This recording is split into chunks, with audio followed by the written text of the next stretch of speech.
उसमें कैसे स्क्रीनिंग करना है,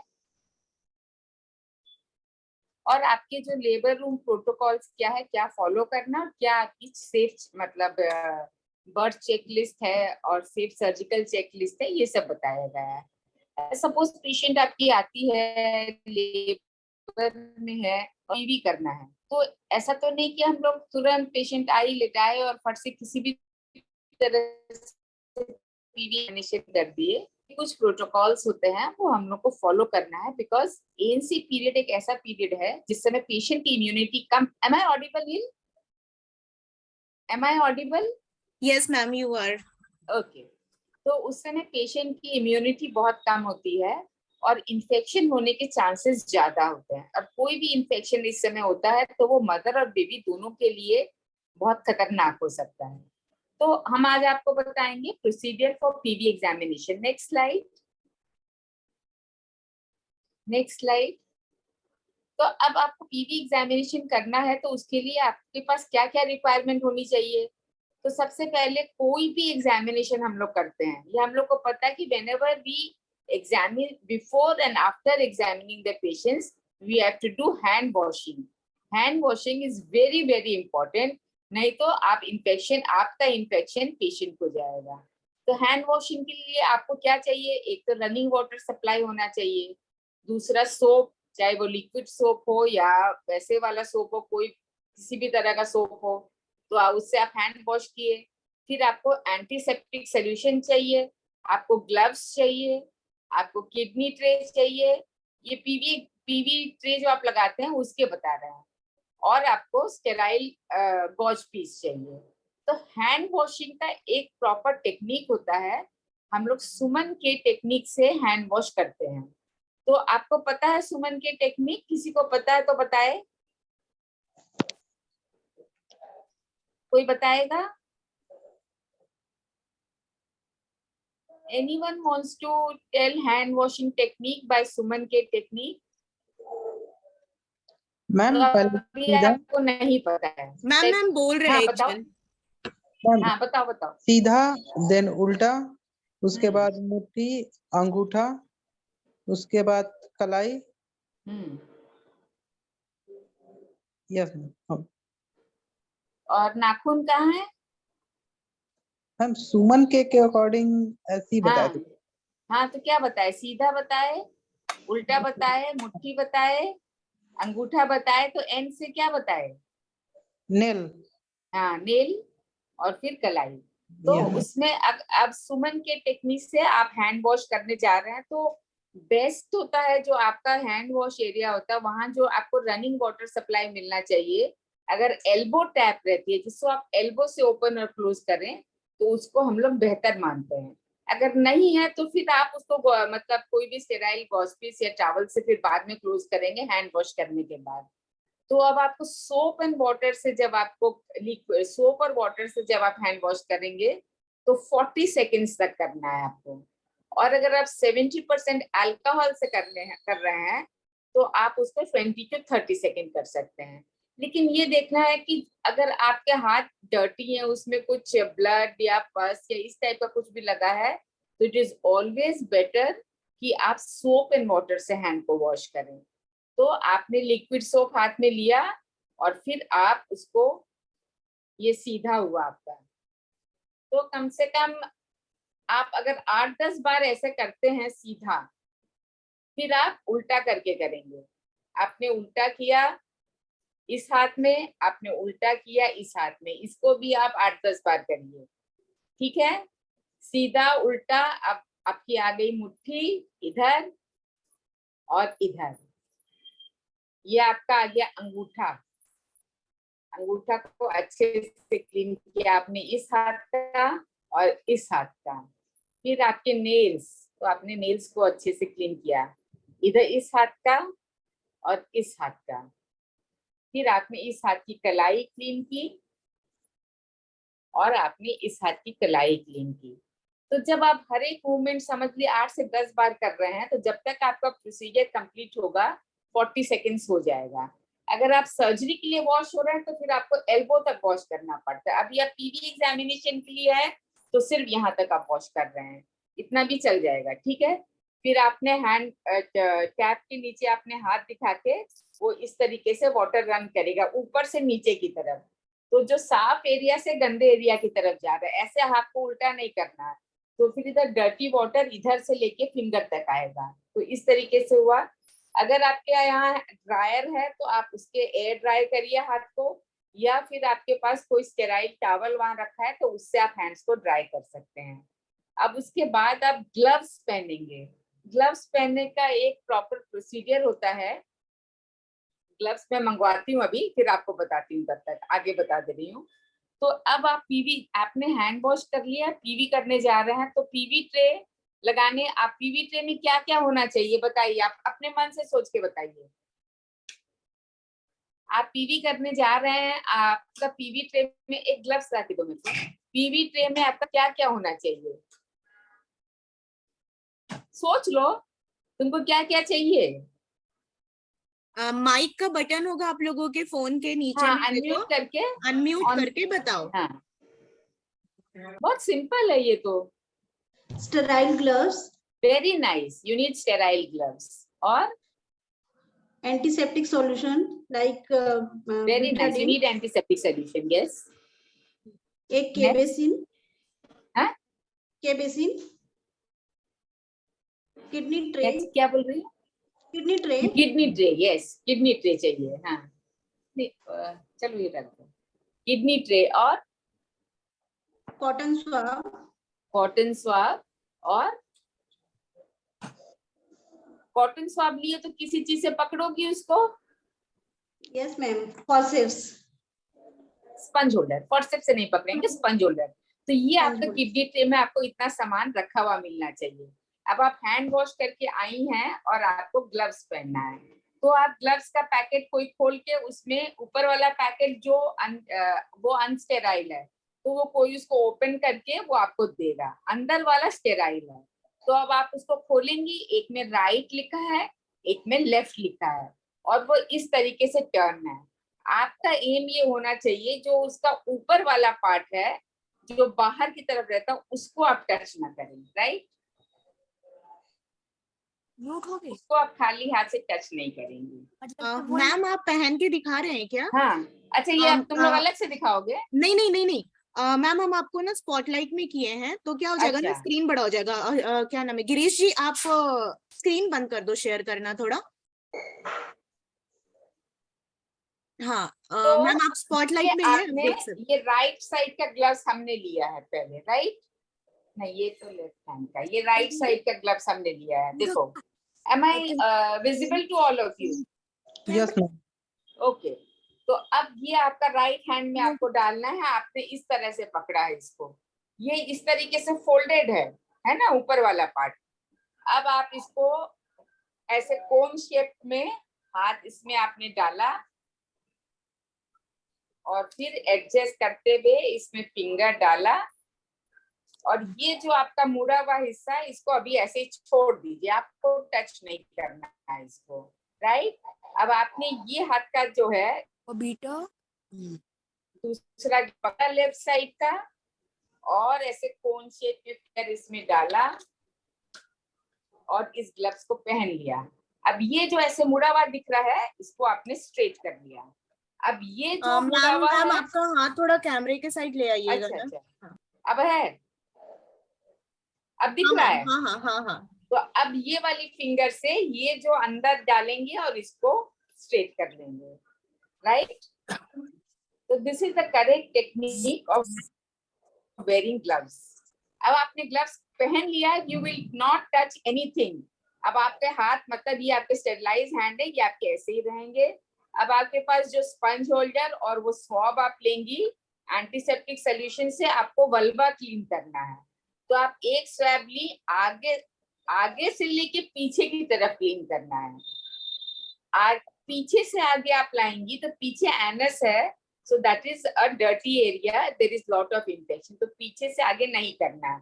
आप आगे से पीछे लेके गई, उसको डाल दिया, फिर दूसरा कॉटन हुआ लिया, आगे से पीछे लेके गई, उसको डाल दिया। So now it is clean. अगर आपके पास कोई लुब्रिकेटिंग सोल्यूशन या एंटीसेप्टिक सोल्यूशन आप फिंगर पे लेंगी और 2 फिंगर्स आप इंट्रोड्यूस करेंगे। अब आपका स्क्रीन शेयर कर लीजिए। पीवी स्क्रीन शेयर करिए तो PV exam, next slide, next slide. ये बाद में लूंगी केस। तो ये देखो, ये पहले वाला दिखाओ। तो ये आपके ये दिखा रहा है क्या, पीवी एग्जामिनेशन ट्रे, इसमें बीटाडीन सोल्यूशन है, स्टेराइल का स्पेलिंग रॉन्ग लिख दिया है, स्टेराइल ग्लव्स है, स्पंज होल्डर है, ये Xylocaine jelly for lubricating your hands, क्योंकि ऐसे अगर आप पीवी करने लगेंगे तो ड्राइनेस होगा, पेशेंट को पेन होगा, वो आपको पीवी नहीं करने देगी। और ये स्टेराइल ग्लव्स है, नहीं ये आपका कॉटन स्वाब है, और ये किडनी ट्रे है। तो अब आप कोई भी एग्जामिनर, ये आपका तैयारी हुआ। अब आप पीवी करने जा रहे हैं तो पेशेंट को ऐसे ही लेटा के पीवी नहीं कर सकती हैं। First you will ask the patient कि जाके वो ब्लैडर एम्प्टी कर ली जाए। फुल ब्लैडर में पीवी एग्जामिनेशन करने का कोई मतलब नहीं है। पेशेंट ब्लैडर एम्प्टी करके आई, उसको टेबल पे आपने लिटाया। नेक्स्ट स्लाइड, लिथोटोमी पोजीशन में, नेक्स्ट स्लाइड।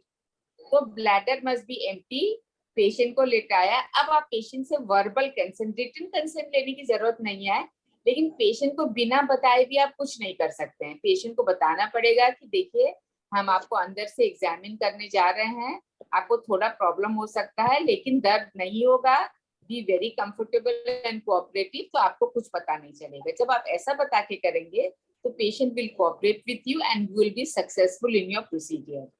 फिर आपका, आपने जैसे हैंड वॉश करके और आप ग्लव्स पहन के खड़े हुए हैं, तो अब आप पेशेंट को लेटाएंगे। तो देखो, रिस्पेक्टफुल मैटरनिटी केयर की हम लोग बात करते हैं। तो आप पीवी एग्जामिनेशन करने जा रहे हैं, तो maintaining the privacy of the patient is very important. कहीं भी लेटा के पीवी नहीं कर सकते हैं, तो वहां पे कोई मेल अटेंडेंट नहीं हो, प्रॉपर कर्टन्स हो। अगर लेबर रूम में या जहाँ पे भी एग्जामिन कर रहे हैं आप, विंडो वहां पे लगे हैं, तो वो विंडो जो है उसमें से आर पार नहीं दिखाई देना चाहिए। Otherwise patient will become very conscious and she will not allow you, and it is, I mean, think about yourself, अगर आप ही उसकी जगह हो तो आपको नहीं अच्छा लगेगा।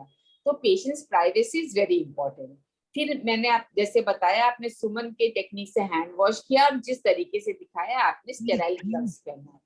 फिर आप वो स्पंज होल्डर से कॉटन स्वाब लिया और एंटीसेप्टिक सोल्यूशन से फ्रंट टू बैक वंस, और फिर दूसरे स्वाब से फ्रंट टू बैक दूसरी साइड। अब आपने लुब्रिकेट योर 2 फिंगर्स, राइट, अगर आप राइट जैसे राइट हैंड की 2 फिंगर्स को लुब्रिकेट किया आपने, अब आप उसको अंदर डालेंगे। Next slide. तो अब आप पीवी करने जा रहे हैं, आपको क्या क्या देखना है। तो आप जब अंदर डाले वजाइना में, आप ऊपर सीधे सर्विक्स तक ले जाइए। कोशिश करिए कि जब पीवी कर रहे हैं तो आप क्लाइटोरिस और एनस को ना टच करें, because these are the infected areas and your hand will become infected. तो अब जब अंदर चला गया तो आपको, पेशेंट लेबर में है तो आपको ये देखना है कि सर्वाइकल डायलिटेशन कितना है, सर्विक्स सर्वाइकल इफेसमेंट, इफेसमेंट कैसे देखना है, थिकनेस ऑफ सर्विक्स। सर्विक्स अगर थिक है तो अनइफेस्ड है, अगर थिन है छोटा हो गया तो इफेसमेंट हो गया है। फिर आपको देखना है मेम्ब्रेन्स प्रेजेंट है या एब्सेंट है। आपको देखना है प्रेजेंटिंग पार्ट क्या है, हेड है, हैंड है, ब्रीच है, लेग है, क्या प्रेजेंटिंग पार्ट फील हो रहा है आपको। फिर आपको स्टेशन भी देखना है कि हेड तब कितना डिसेंट हुआ है, ये देखना है आपको। और आप फिर जब ये एग्जामिन कर ली तो आपको फर्स्ट टाइम अगर पीवी कर रही हैं आप ड्यूरिंग लेबर, तो आपको पेल्विक असेसमेंट भी करना है कि this pelvis is normal and we can have a normal delivery. और फिर जब आप हाथ बाहर निकालेंगी तो अगर कोई डिस्चार्ज हाथ में है तो आपको देखना है, तो वो डिस्चार्ज आपका नॉर्मल वाटरी फ्लूइड हो सकता है, ब्लड स्टेन हो सकता है, मेकोनियम हो सकता है। तो जब आपने एक बार हाथ अंदर डाला पीवी करने के लिए, तो मैंने जितने पॉइंट्स बताए आपको, ये सारे चीज आपको एक साथ एग्जामिन करना है। ये नहीं कि आप हाथ अंदर डाली, सर्वाइकल डायलिटेशन इफेसमेंट आपने देखा, फिर हाथ निकाले, फिर याद आया अरे हमने तो देखा ही नहीं कि हेड था या ब्रीच था, अच्छा चलो फिर कर लेते। तो this thing is not to be done. Once you have done अगर आपने अंदर हाथ डाला पीवी एग्जामिनेशन के लिए, तो you should be very focused. और आपको जितने point, cervical dilatation, cervical effacement, membrane status, presenting part and the decent of head and the pelvis and the secretion, तो ये सारे चीज आपको देखना है। और फिर आप वो ग्लव्स को निकाल के आप अपना जो बाद में आपको बताया या तो बताया गया होगा क्लोरीन सोल्यूशन कैसे, ब्लीचिंग पाउडर सोल्यूशन का घोल कैसे बनाया जाता है। तो एक डब्बे में ब्लीचिंग पाउडर का घोल बना रहता है, आप निकाल के ग्लव्स को उस घोल में डाल देंगे, 10 मिनट तक उसमें रहेगा, फिर वो वॉश होके रीयूज हो सकता है। और अगर आपको रीयूज नहीं करना, उस ग्लव्स को डिस्कार्ड ही करना है, तो आप उसको प्रॉपर उसका जो डिस्पोजेबल बिन है उस इसके बारे में बताया जाएगा अलग से, तो उस बिन में आपको डालना है। और जो फाइंडिंग आपने देखी है वो फाइंडिंग टाइम देके आपको केस शीट पे नोट कर देना है। अगर आपने पीवी एग्जामिनेशन किया और फाइंडिंग को नहीं नोट किया, it will be of no use, क्योंकि जो नेक्स्ट ड्यूटी में पर्सन आएगा उसको कुछ पता नहीं रहेगा, या आप ही को याद नहीं रहेगा कि आपने 4 घंटे पहले क्या देखा था और अब जो आप देख रही हैं उसमें कोई प्रोग्रेस हुआ है कि नहीं। Next slide. तो whatever you examine you have to document. तो जैसा हमने बताया कि व्हाट आपको क्या क्या चेक करना है, कौन रिपीट करेगा क्या क्या चेक करना है, बताओ कोई भी एक बता दे जो मैंने सारे पॉइंट्स बताए हैं। सबसे पहले तो हमको देखना है कि ब्लैडर एम्प्टी होना चाहिए पेशेंट का। उसके बाद हम देखेंगे कि वर्बल कंसेंट होना चाहिए, पेशेंट को बताना होता है कि हम आपका पीबी एग्जामिनेशन या नीचे से जांच करेंगे। फिर उसके बाद हम पेशेंट को प्रिपेयर करेंगे पीबी एग्जामिनेशन के लिए, प्राइवेसी मेंटेन करेंगे और सही पोजीशन में पेशेंट को लिटाएंगे। उसके बाद हम जब हम फिंगर अंदर डालेंगे, स्टेराइल ग्लव्स होने चाहिए। वॉश करने के बाद स्टेराइल ग्लव्स हमको पहनना है सही तरीके से। उसके बाद हम 2 फिंगर को किसी लुब्रिकेंट स्टेराइल ग्लव्स पहनने के बाद हम क्लीन करेंगे सबसे पहले। तो क्लीन करने के लिए हम देखेंगे कि जब हम क्लीन करते हैं तो हमारा जो फिंगर है वो क्लाइटोरिस या एनएस में टच नहीं होना चाहिए, क्योंकि वो कंटेमिनेटेड होता है और इसका हम ध्यान रखेंगे। उसके बाद हम जब पीवी के लिए हम एंटीसेप्टिक सॉल्यूशन लेंगे, उससे हम क्लीन करेंगे वल्वा को आगे से पीछे की ओर। तो दोनों वल्वा को क्लीन करने के बाद फिर हम स्पंज होल्डर से क्लीन करने के बाद फिर हम लुब्रिकेंट से अपने फिंगर को लुब्रिकेट करेंगे। उसके बाद फिंगर को हम सही तरीके से धीरे से अंदर एंटर करेंगे। उसके बाद जब हम देखेंगे तो हम सबसे पहले हम देखेंगे सर्विक्स को देखना है, सॉफ्ट है या टाइट है, चेक करना है। उसके बाद हम जब सर्वाइकल डायलेटेशन देखेंगे कितना डायलेटेशन है, फिर इफेसमेंट भी हम चेक करेंगे सर्विक्स का। उसके बाद स्टेशन कौन से स्टेशन में हेड है, बेबी का पोजीशन देखेंगे और प्रेजेंटेशन देखेंगे। और एक बार जब हम फिंगर को एंटर किए हैं तो हम सब चीज एक साथ ही चेक करके हमको वापस बाहर उतारना है। फिर ब्लीचिंग पाउडर जो सॉल्यूशन रहेगा उसमें हमको ग्लव्स को डालना है। Very nice. Clap for her. She has answered it to the point, every point. She has not missed anything. तो आपको जब पूछा जाएगा, अगर आप इस तरीके से आंसर करते हैं और अगर आपके दिमाग में इस तरीके से बैठा रहता है तो उस काम को आप कभी गलत नहीं कर सकते। Very nice. क्या नाम है आपका? Simi Sinha, evangelical mission hospital Tilda. Very nice, very nice. So अगर आपने पीवी, अगर आप पेशेंट लेबर में है, आपने पीवी अगर किया है तो आपका सपोज आपने 8 बजे पीवी कर लिया, तो नेक्स्ट पीवी एग्जामिनेशन आप कब करना चाहेंगी? कितना आवर्स का इंटरवल देंगी आप? 4 hours ma'am, 4 hours, minimum 4 hours हम लोग देंगे, अनलेस कि कुछ इमरजेंसी कंडीशन रहते हैं जिसमें कि हम लोग को 4 आवर्स का रूल तोड़ना पड़ेगा।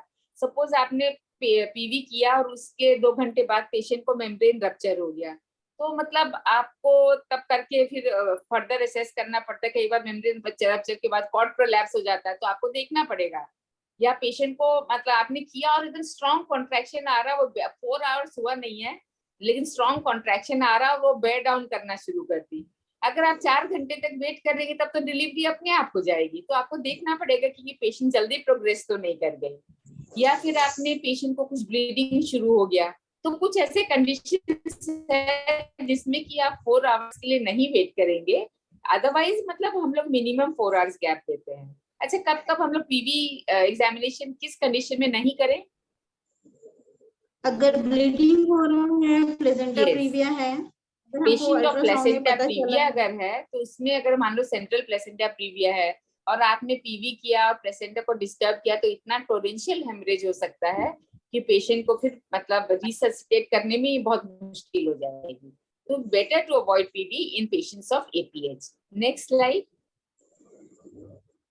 अब ये लिखा है हाई अलर्ट पीवी एग्जामिनेशन। आपने पीवी किया, कुछ ऐसे कंडीशन है जिसको देखते ही आपको दिमाग में एकदम बत्ती जल जाती है कि अरे बाप रे, ये तो बहुत सीरियस कंडीशन है, हमको अपनी मैडम को इमीडिएटली इन्फॉर्म करना पड़ेगा। वो क्या क्या कंडीशन है? आपने पीवी किया और आपने देखा कि मिकोनियम आ रहा है, या ब्लड आ रहा है, या आपको हेड की जगह ब्रीच मिल रहा है, पैर मिल रहा है, हाथ मिल रहा है, या कॉर्ड ही मिल रहा है, तो सबसे ज्यादा इमरजेंसी हो गया कि आपको कॉर्ड मिल गया है जब आप एग्जामिन कर रहे हैं।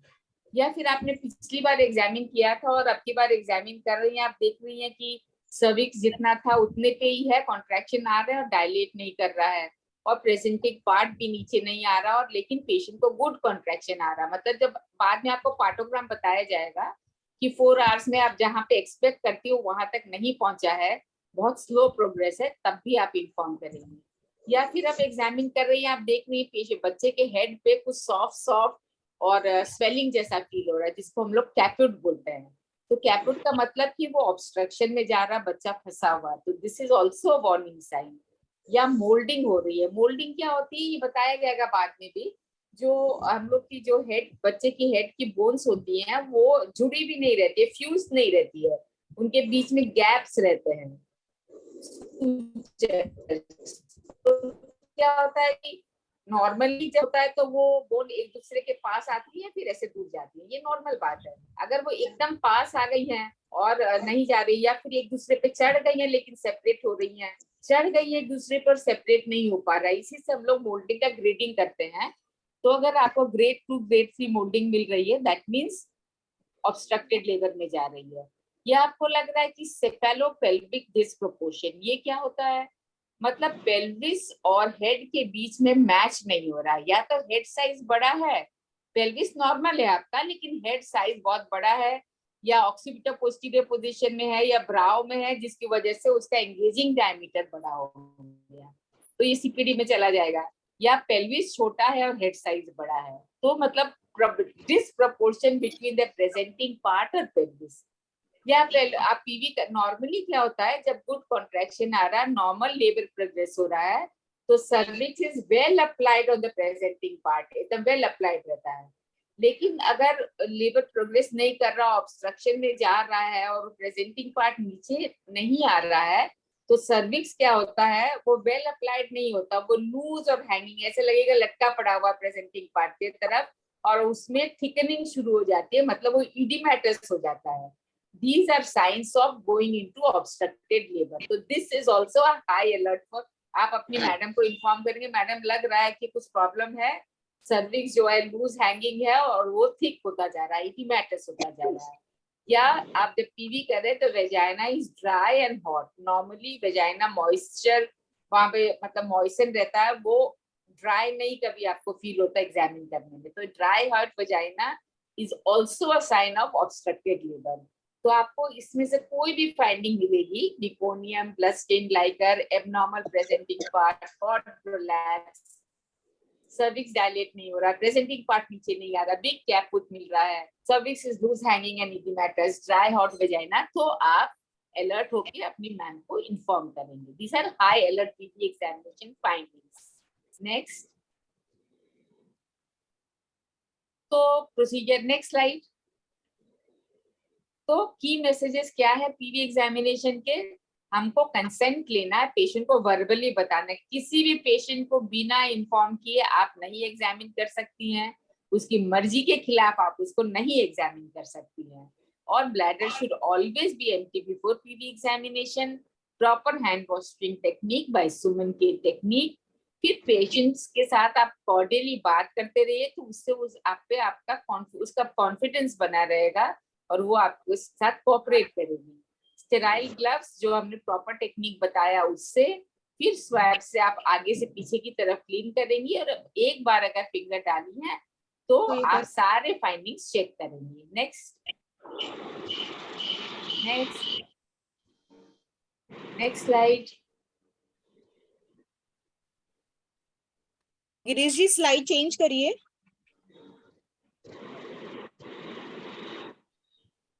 क्या हुआ गिरीश जी? क्या हो गया नील? ओके, तो नेक्स्ट स्लाइड ये हो गया। तो हमने पीवी एग्जामिनेशन आपको प्रॉपर बताया है, आप इसको रिवाइज करेंगे।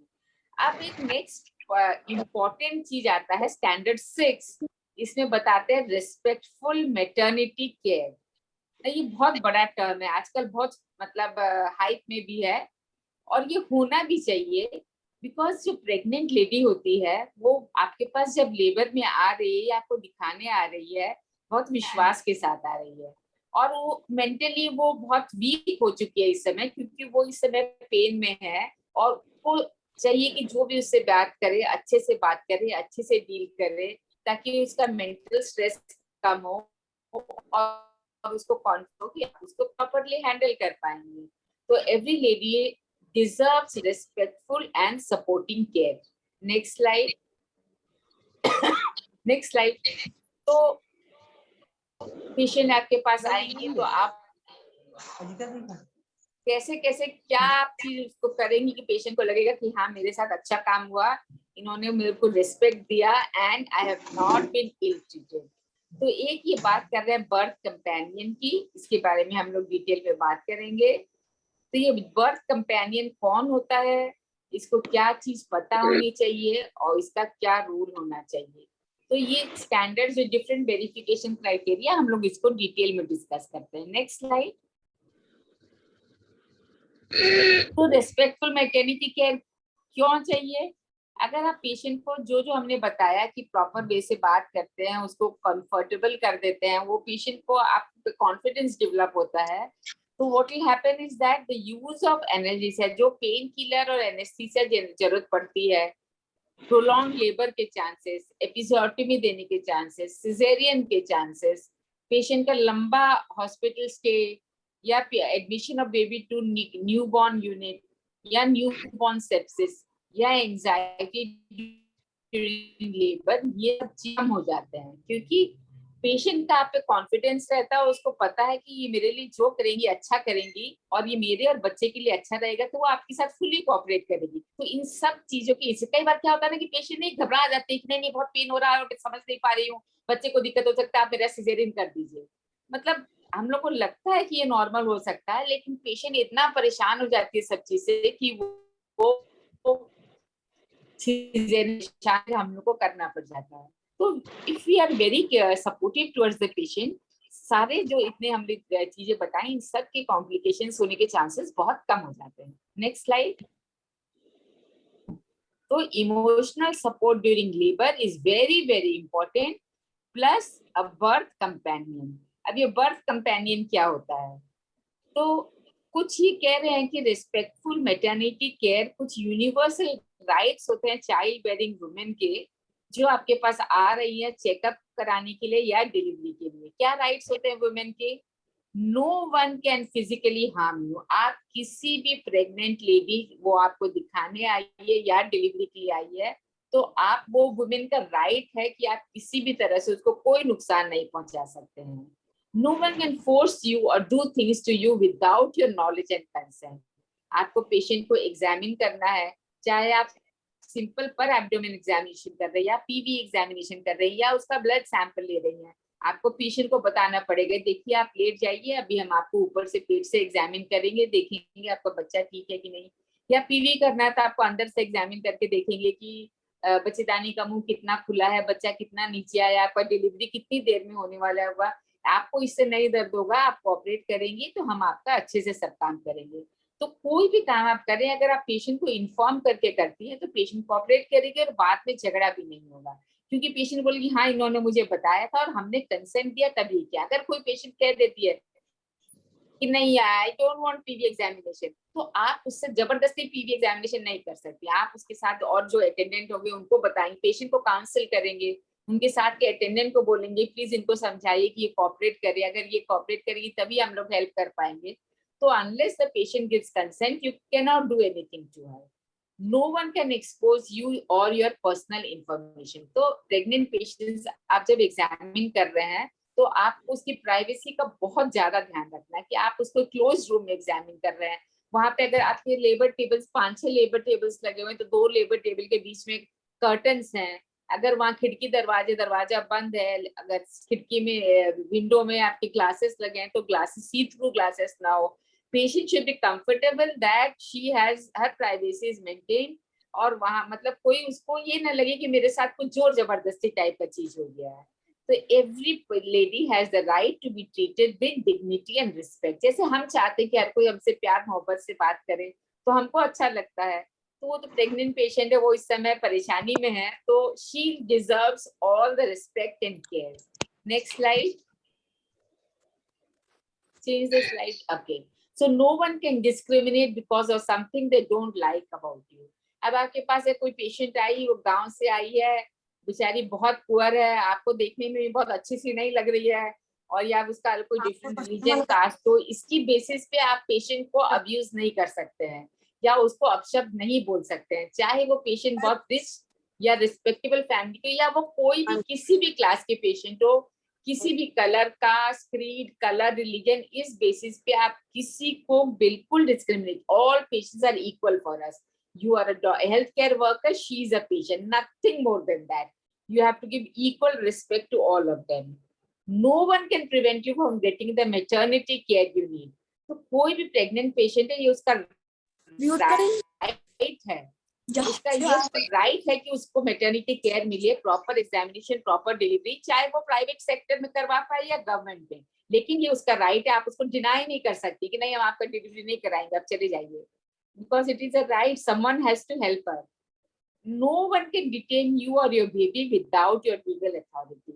तो हर पेशेंट का अपना लिबर्टी है कि वो रुकना चाहे, जाना चाहे, क्या करना चाहे, आप उसके साथ कोई जोर जबरदस्ती नहीं कर सकते हैं। So all these things come under respectful maternity care.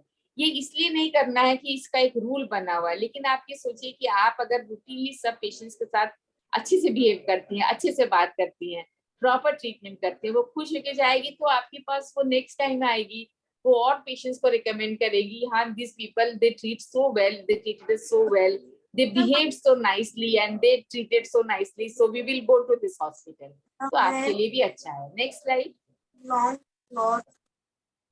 तो रेस्पेक्टफुल मैटरनिटी केयर में क्या क्या आता है? इन्फॉर्म केयर हमने बताया, आप इन्फॉर्म करेंगे, आप अब्यूज नहीं करेंगे, पैसे को लेके ज्यादा झिकझिक, मतलब पहले बता दे, मतलब ये नहीं कि किसी को पैसे के लिए आप ट्रीटमेंट ना करें या परेशान करें या अब्यूज करें, वो नहीं अच्छा लगता है।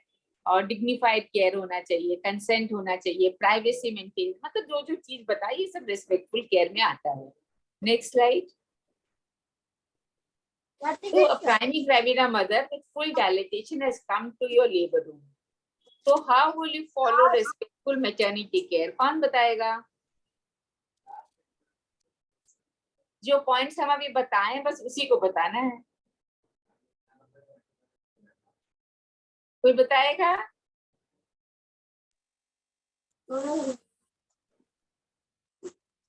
अच्छा, ग्रुप में लिख के डालना है। नेक्स्ट स्लाइड पे जाते हैं, लिख के सब लोग डालना, हम पढ़ेंगे उसको। तो अब ये आ गया बर्थ कंपेनियन, आजकल जो है बहुत हाइप में है। पहले तो एक पेशेंट आई, लेबर रूम में ले गया, कोई मतलब नहीं, डिलीवरी हो गया, मतलब स्टाफ करा दी, लेकिन अब एक बर्थ कंपेनियन का होना बहुत जरूरी हो गया है। तो कोई भी अगर हम बर्थ कंपेनियन रखते हैं तो क्या रोल है उसका, बर्थ कंपेनियन का? तो वो उस लेडी को वो जानती है, पहचानती है, तो पेशेंट का उस पर फुल कॉन्फिडेंस रहता है, उसको इमोशनल सपोर्ट मिलता है। वो पेशेंट को अगर उठाना हो, बिठाना हो, लेटाना हो, पैर सहलाना हो, कमर दर्द हो रहा सहलाना हो, ये सब काम उसका कर देती है, मतलब बेसिक केयर उसका। पेशेंट को पानी पिलाना हो, कुछ चाय बिस्किट कुछ खिलाना हो, व्हाटएवर इट इज, मतलब वो उसका केयर करती है।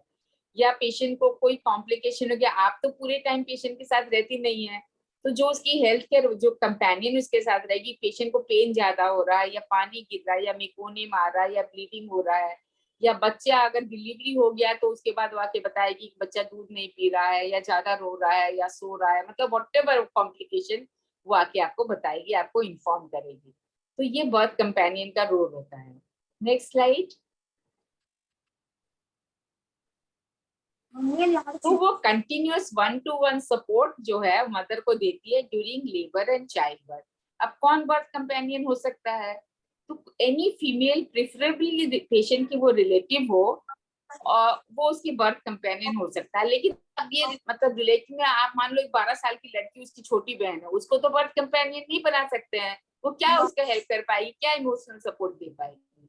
तो she must have had experience labour, और उसके अपने 1-2 बच्चे हों, वो एक्सपीरियंस हो, तभी वो मतलब बर्थ कंपेनियन रखेंगे तो यूजफुल ज्यादा होगा।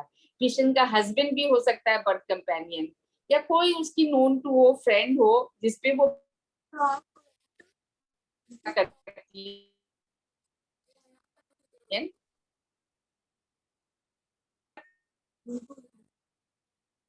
हाइजीन मेंटेन, वो स्टाफ के साथ कोऑपरेट करे, एंड वो फ्रीली मतलब वो कोई डिजीज से मान लो बर्थ कंपेनियन को ट्यूबरक्लोसिस हो, या उसको सर्दी जुकाम बुखार हुआ, तो उसको आप नहीं रख सकते, क्योंकि आपको मदर और बेबी के बारे में भी सोचना है। तो free from any communicable diseases. Next slide, next slide. Okay, तो बर्थ कंपेनियन क्या क्या करता है? कंफर्ट्स एंड मदर को जो है सांत्वना देता है, रीएश्योर करता है कि कोई बात नहीं, दर्द हो रहा है, अभी डिलीवरी हो जाएगा, सब ठीक हो जाएगा, परेशान होने की जरूरत नहीं है। अब तुम जो है डिलीवरी के बीच, जब पेन नहीं रहा उसके बीच में गहरी गहरी सांस लो, और जब पेन आए तभी पुश करो। फिर उसको कोई मतलब उसको अगर उठना बैठना या करवट जिस पोजीशन में ठीक कंफर्टेबल फील कर रही है उसमें उसको करवाए। अगर वो बीच पेन के बीच में चलना चाह रही तो उसको हेल्प करे, और make sure that she takes adequate fluid, पानी वगैरह, ग्लूकोज का पानी कुछ लेना चाहे तो वो भी उसको देता रहे। फिर रिमाइंड्स हर टू, अगर वॉशरूम जाना है, और उसको मतलब ठीक है लेबर आपका अभी 2-3 घंटे में डिलीवरी हो जाएगा, अभी डॉक्टर से बात हुआ है, वो बोली जल्दी हो जाएगा, परेशान मत हो। और अगर डिलीवरी हो गया तो बच्चे के केयर में, बच्चे को फीड करवाने में, बच्चे का नैपी चेंज करने में, बच्चे को गोद में लेने में, सब में उसका हेल्प करती है ना। अर्ली ब्रेस्ट फीडिंग इनिशिएट करती है, और अगर कोई प्रॉब्लम मदर और बेबी को होता है तो वो कॉल फॉर हेल्प भी करती है। Next slide.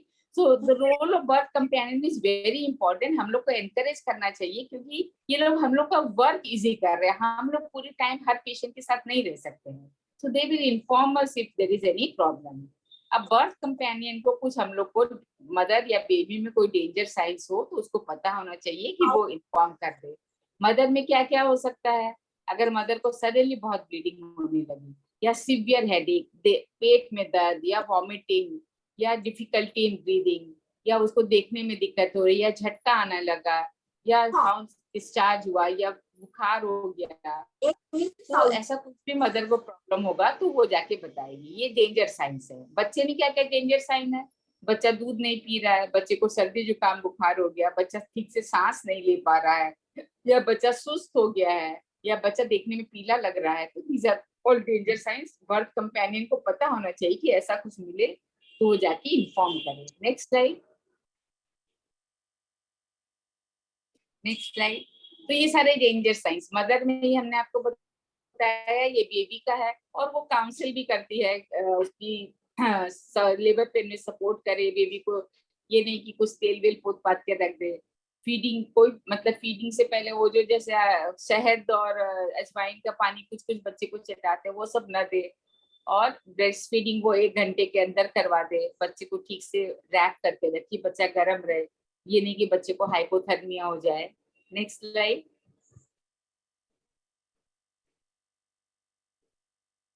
So what are the danger signs that has to be informed to the staff by the birth companion? कौन बताएगा? Excessive bleeding, Very nice. और foul smell, vagina, yes, और severe abdomen pain होता है ma'am, और breathing difficulty होता है, और एक्सेसिव ब्लीडिंग होता है, जिससे हमको वो जो बर्थ कंपेनियन होती है वो स्टाफ को बताती है, जिसकी वजह से स्टाफ को थोड़ा इजी हो जाता है पेशेंट को पेशेंट के बारे में जानने के लिए, क्योंकि वो हर टाइम हर पेशेंट के पास अवेलेबल नहीं हो पाती, क्योंकि उनको हर पेशेंट को देखना पड़ता है। तो जिसकी वजह से जो बर्थ कंपेनियन होती है वो हमारे मतलब हम स्टाफ का हेल्प करती है। Very nice. बच्चे में क्या क्या डेंजर साइन होगा जो वो बताएगी? फास्ट ब्रीदिंग डिफिकल्टी होता है फर्स्ट मैम उसमें, और येलोइज दिखता है, बेबी का मूवमेंट एक्टिव है कि नहीं है, ये सारा डेंजर साइन बच्चों में पता चलता है। Very nice. What is your name? Sangeeta Yadav, evangelical mission hospital Tilda. Very nice. So Sangeeta Yadav has answered very nicely. Next Thank you, slide.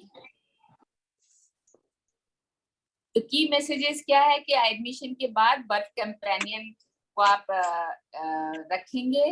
Birth companion को आप सारे डेंजर साइन बताएंगे, उसको पेशेंट के बारे में क्या क्या देखना, क्या क्या इन्फॉर्म करना बताएंगे, और आप मदर को प्रॉपर मतलब डिग्निटी और केयर के साथ देखेंगे, उसके सारे राइट्स ध्यान में रखेंगे। And you treat the pregnant patient with lots of care, love. तो पेशेंट आपके पास आपसे खुश रहेगी और आपके पास लौट के आएगी।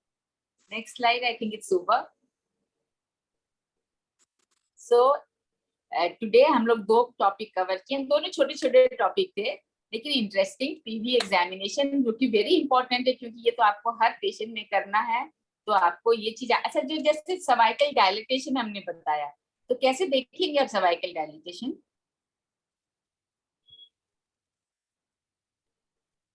जैसे हम लोग कहते हैं 3 सेंटीमीटर, 4 सेंटीमीटर, 5 सेंटीमीटर बताते हैं ना। ये आपको जब लेबर क्लास होगी, पार्टोग्राम और वो सब बताएंगे, उसमें बताया जाएगा। लेकिन फिर भी सपोज आपकी फिंगर, आपको मालूम है आप फिंगर को मेजर किए हैं 1 सेंटीमीटर या 1.5 सेंटीमीटर है, आपने मेजर करके रखा है। तो अगर आप 1 फिंगर आपका जा रहा है तो 1.5 सेंटीमीटर या 1 सेंटीमीटर जो भी आपकी फिंगर की वो होगी थिकनेस। 2 फिंगर तो 3 सेंटीमीटर हो गया, 3 फिंगर, वैसे ही आप उसको मल्टीप्लाई करते जाएंगे तो आपको सर्वाइकल डायलिटेशन पता चलेगा। इफेसमेंट ये होता है कि आप सर्विक्स की थिकनेस देखेंगे, जैसे जैसे वो लेबर बढ़ता जाएगा सर्विक्स जो है थिकनेस कम होती जाती है। पहले वो लंबा सा और थिक पता चलता है, फिर धीरे धीरे पतला होता जाता है, तो इसका मतलब वो इफेस हो रहा है, it is a good sign. फिर सॉफ्ट होता जाता है, soft cervix is always good for labour. फिर डिसेंट ऑफ हेड और मोल्डिंग, ये सब आपको पार्टोग्राम में पढ़ाया जाएगा। सो अब नेक्स्ट सेशन आपका इन्फेक्शन पे डॉक्टर मीनाक्षी गुप्ता लेंगे, right? Any doubts regarding these 2 sessions you can ask. Or you can ask in the next session also. नहीं 15 मिनट पहले जो रिवीजन करते हैं। गिरीश जी, मीनाक्षी मैम आ गए हैं? हाँ मैम ज्वाइन कर रही है, ठीक है। मैम ज्वाइन कर रही हैं, तब तक आप लोगों को कोई सवाल है दोनों टॉपिक से रिलेटेड, आप प्लीज पूछ सकते हैं बबीता मैम से। Yes, you can ask me any doubts regarding this session, regarding previous sessions, anything. Feel free to ask. Madam एक बात है, हाँ, जो हम लोग फिंगर और सेंटीमीटर ये जो झंझट है, तो मैं बहुत बार टेस्ट लेके देखा हूँ।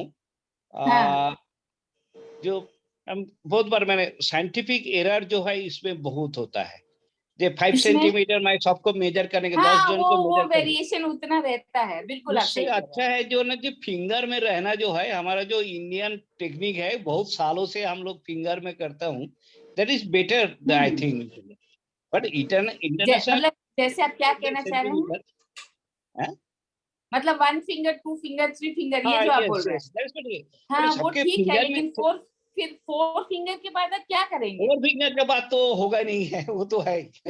लेकिन हम तो टेप से मेजर नहीं कर रहा हूँ ना, some form of biological error तो टेप रहेगा। से अंदर मेजर नहीं करेंगे, मैं कह रही हूँ आपको अपनी फिंगर का जो थिकनेस है वो टेप से अगर आपको पता रहेगा तो आप अंदाजा लगा लेंगे कि आपकी फिंगर की थिकनेस सपोज 1 सेंटीमीटर है, तो 2 फिंगर जब गई तो वो 2 सेंटीमीटर हो गया। किसी की मोटी फिंगर है 1.5 सेंटीमीटर है, तो वो जब 2 फिंगर किया तो उसका 3 सेंटीमीटर हो गया, क्योंकि फिंगर का थिकनेस भी वेरी करता है डिफरेंट पर्संस का। क्योंकि मैं देखा जो इलस्ट्रेटेड वीकली इलस्ट्रेटेड ऑब्स्टेट्रिक्स में जो है ये काफी अच्छा लिखा है, जो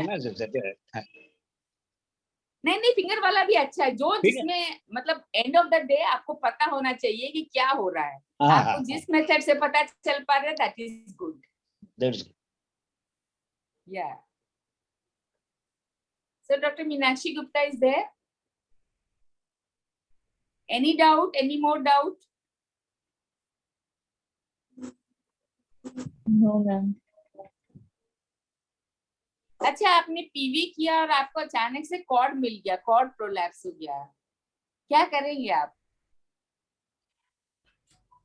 ये बहुत इंपॉर्टेंट क्वेश्चन है, क्योंकि सबसे पहले आप ही देखिए आपकी मैडम वहां है नहीं और कॉर्ड आप अंदर फिंगर डाल ले और आपको कॉर्ड मिल गया है।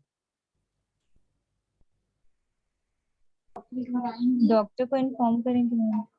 इन्फॉर्म तो करेंगे, उससे पहले आप क्या करेंगे? ये तो पेशेंट को एकदम बेड पे इमरजेंसी हो गया है। पेशेंट को बेड पे ही रहने देंगे जैसे मैम, स्टेराइल पैड वॉकिंग के लिए नहीं बोलेंगे। और उसको स्टेराइल पैड होके जो वो कॉर्ड प्रोलैप्स है उसको थोड़ा अंदर हम डालने की कोशिश करेंगे और स्टेराइल पैड से हम लगा के रखेंगे ताकि इन्फेक्शन अंदर ना जाए। इन्फेक्शन तो बहुत बात की बात है, तो इमरजेंसी मतलब अगर कॉर्ड बाहर आ गया तो आईयूडी हो जाएगा और पेशेंट को हेड लो कर देंगे कि जो प्रेजेंटिंग पार्ट थोड़ा ऊपर चला जाए, उस पर कंप्रेस ना करे वो। और उसके बाद तो मतलब मैडम को इमीडिएट इन्फॉर्म, ओटी इमीडिएट तैयारी, एनेस्थेटिस्ट को कॉल करना, क्योंकि वो एक इमरजेंसी है। अगर इमरजेंसी एनेस्थेटिस्ट आया उस बीच में डायलेट होके वो अपने आप आ गया तो अलग बात है, अदरवाइज कोशिश करें कि वो हेड लो रहे और मतलब आप फीटल हार्ट देखते रहे और मतलब कॉन्ट्रैक्शन, हालांकि लेबर पेन कम नहीं होता लेकिन कुछ फिर भी कुछ लोग मसल रिलैक्सेशन दे देते हैं। और आप मतलब कॉर्ड को मतलब खींच के बाहर लाने का कोशिश मत करिए, वो बाहर आप ले आएंगे तब तो बहुत दिक्कत होगा। अंदर रहे, प्रेजेंटिंग हेड लो करिए कि प्रेजेंटिंग पार्ट थोड़ा सा ऊपर चला जाए। और या फिर अगर हेड नीचे की तरफ पुश कर रहा तो फिंगर से हेड को ऊपर की तरफ रखिए कि वो कॉर्ड को प्रेस ना करे। कॉर्ड अगर कंप्रेस कर देगा वो तो फिर बच्चा जो है मतलब आपको उतना टाइम नहीं मिलेगा कि आप एनेस्थेसिस आए, आप सीजर भी करें और बच्चे को बचा पाए। तो ये सबसे इमरजेंसी काम होता है। कॉर्ड प्रोलैप्स बहुत मतलब ये डॉक्टराइजेशन के लिए भी डरावना है, हेल्थ केयर वर्कर्स की। फिर मैडम से डांट पड़ेगी, क्या कहेगी जो कॉर्ड बाहर आ गया, ये हो गया, वो हो गया, बच्चा ये हो गया। तो मतलब be very careful about it. कभी भी आप एआरएम करें, जैसे आर्टिफिशियल रप्चर ऑफ मेम्ब्रेन आप किए, तो जब आपका 4-5 सेंटीमीटर डायलिटेशन और हेड फिक्स हो गया तभी आप करेंगे। अगर हेड फ्री फ्लोटिंग है उसी में आप रप्चर कर दिए मेम्ब्रेन को तो आपका कॉर्ड प्रोलैप्स हो जाएगा। Be very careful about it.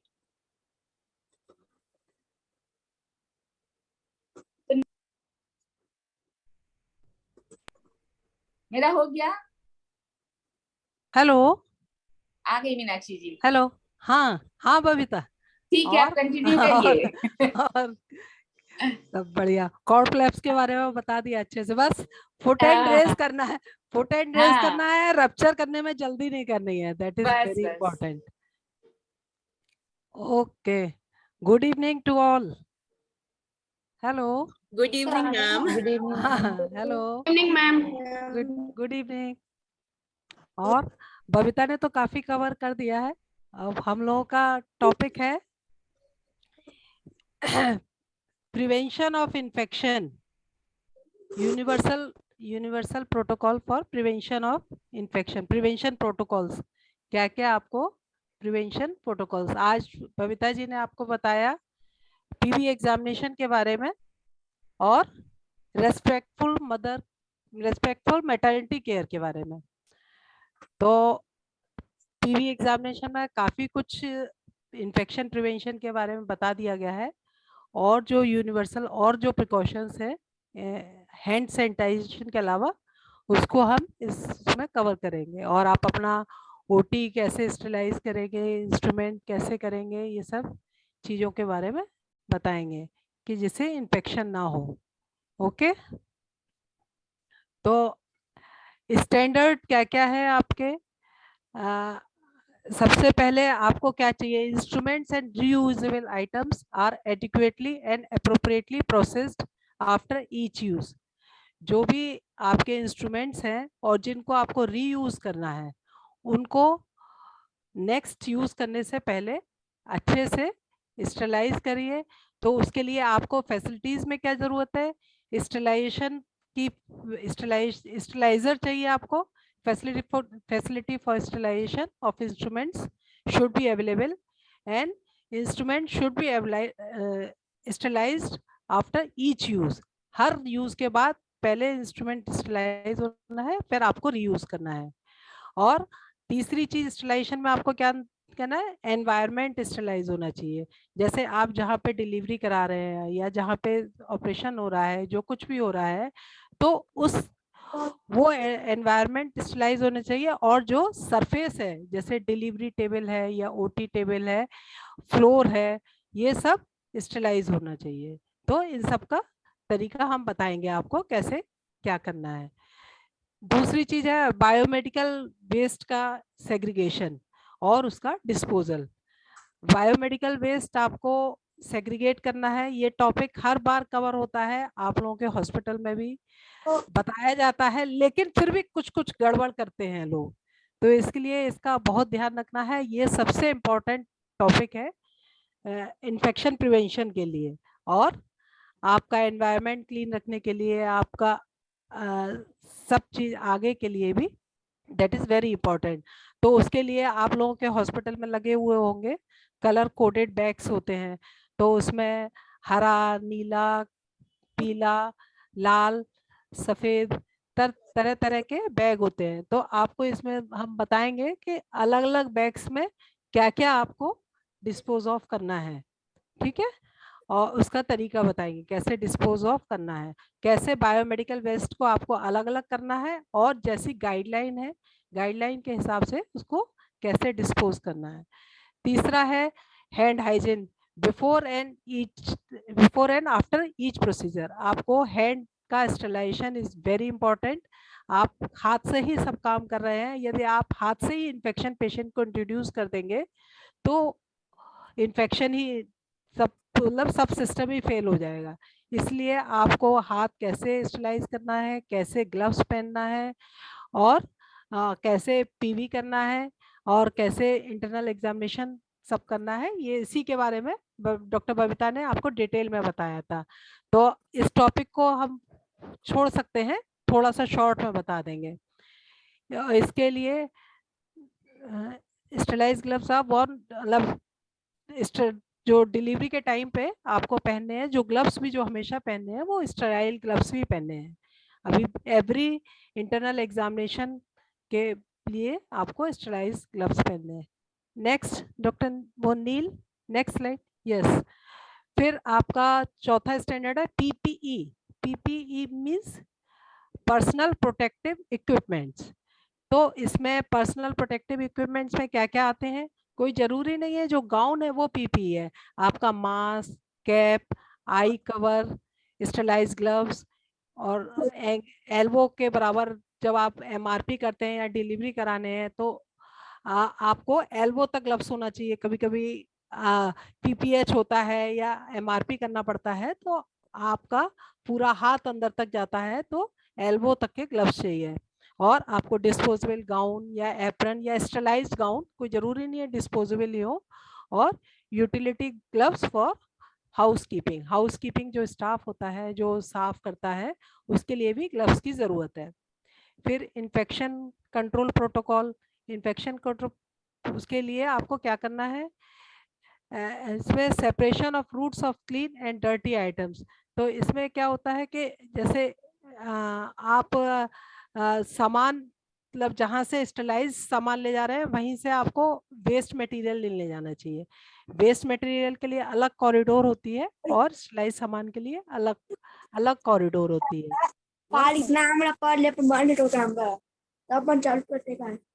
कौन है, अपना म्यूट कर दीजिए। और उसके लिए आपको क्या क्या जरूरत है, इन्फेक्शन प्रोटोकॉल के लिए आपको डिसइंफेक्टेंट की जरूरत है, क्लीनिंग एजेंट्स की जरूरत है, और standard practice for mopping and scrubbing are followed. जैसे मॉपिंग करने के लिए कहीं भी टेबल मॉप करनी है या फ्लोर मॉप करना है तो उसके जो स्टैंडर्ड है उस स्टैंडर्ड के हिसाब से आपको सब करना है, ठीक है। फिर माइक्रोबायोलॉजिकल सर्वे, तो सर्विलेंस उसको क्या करते हैं, आपकी ओटी से इसमें हम क्या क्या कवर करेंगे पहले शॉर्ट में बताते हैं। Provision of passive and active culture surveillance of critical and high risk areas. आपके जो ओटी है, लेबर रूम है, इनसे टाइम टू टाइम कल्चर जाना चाहिए, स्वाब कल्चर, टेबल पे से कल्चर लेके, तो उसका एक प्रोटोकॉल है आपको कितने दिन पे कल्चर भेजना है। तो उसके हिसाब से यदि आपकी ओटी में कोई इन्फेक्शन है कुछ है तो you should know about it, okay. तो delivery table, doors, handles, procedure, light वगैरह से आपको कल्चर लेने होते हैं। फिर facilitates prevention of mother to child transmission of HIV। तो इसके लिए क्या आपको प्रिकॉशन लेनी है, मतलब जैसे बच्चे से माँ से बच्चे को इन्फेक्शन ना जाए, तो इसके लिए फैसिलिटी के जो स्टाफ होते हैं, जो उनकी स्टैंडर्ड प्रोटोकॉल है for management of HIV in pregnant women and newborn, उन सबको उसका ध्यान करते हुए ही आगे काम करना है। ठीक है, नेक्स्ट। अब स्टैंडर्ड प्रिकॉशंस हम लोगों को क्या क्या लेनी है। सबसे पहले hand washing, this is the most important part of infection control. Second, use of protective attire, आपको PPE पहनना है, तो उसका हम आपको सब डिटेल बताएंगे कैसे आपको PPE पहनना है और कैसे ड्रॉनिंग करना है, कैसे डॉफिंग करनी है। तीसरा है processing of used items, used item कैसे आपको स्टेलाइज करने हैं उसको रीयूज करने के लिए। चौथा है proper handling of disposal of sharps, जैसे आपके नाइफ होते हैं, निडल होती है, जो शार्प ऑब्जेक्ट्स हैं जो हम लोग यूज करते हैं, उन सब का कैसे डिस्पोज ऑफ करना है। Okay, next is maintaining of clean environment, उसके बारे में हम बता चुके हैं। आपको फ्लोर, OT की वॉल, सबका sterilisation time to time mopping होनी चाहिए, वो स्टैंडर्ड प्रोटोकॉल के हिसाब से। फिर आपको कल्चर भेजना है, कल्चर के हिसाब से अपनी OT का देखना है कि कोई इन्फेक्शन तो हमारे OT में ग्रो नहीं कर रहा है, उसके हिसाब से मैनेजमेंट करना है। फिर biomedical waste disposal, biomedical waste का डिस्पोजल हम बताएंगे आपको कौन कौन से बैग में कैसे कैसे क्या क्या फेंकना है। फिर स्टैंडर्ड प्रिकॉशंस फॉर कोविड, अब जो कोविड पीरियड में जो हम लोगों ने स्टैंडर्ड प्रिकॉशन उसके लिए था कि 2 गज की दूरी और मास्क जरूरी। तो रेस्पिरेटरी हाइजीन आप कैसे मेंटेन करेंगे? मास्क से। सोशल डिस्टेंसिंग, 2 गज की दूरी, डिस्टेंस अभी भी मेंटेन करना है। कोविड ऐसा नहीं है चला गया है, थोड़े थोड़े दिन पे आता रहता है, लोगों को इन्फेक्शन होता रहता है।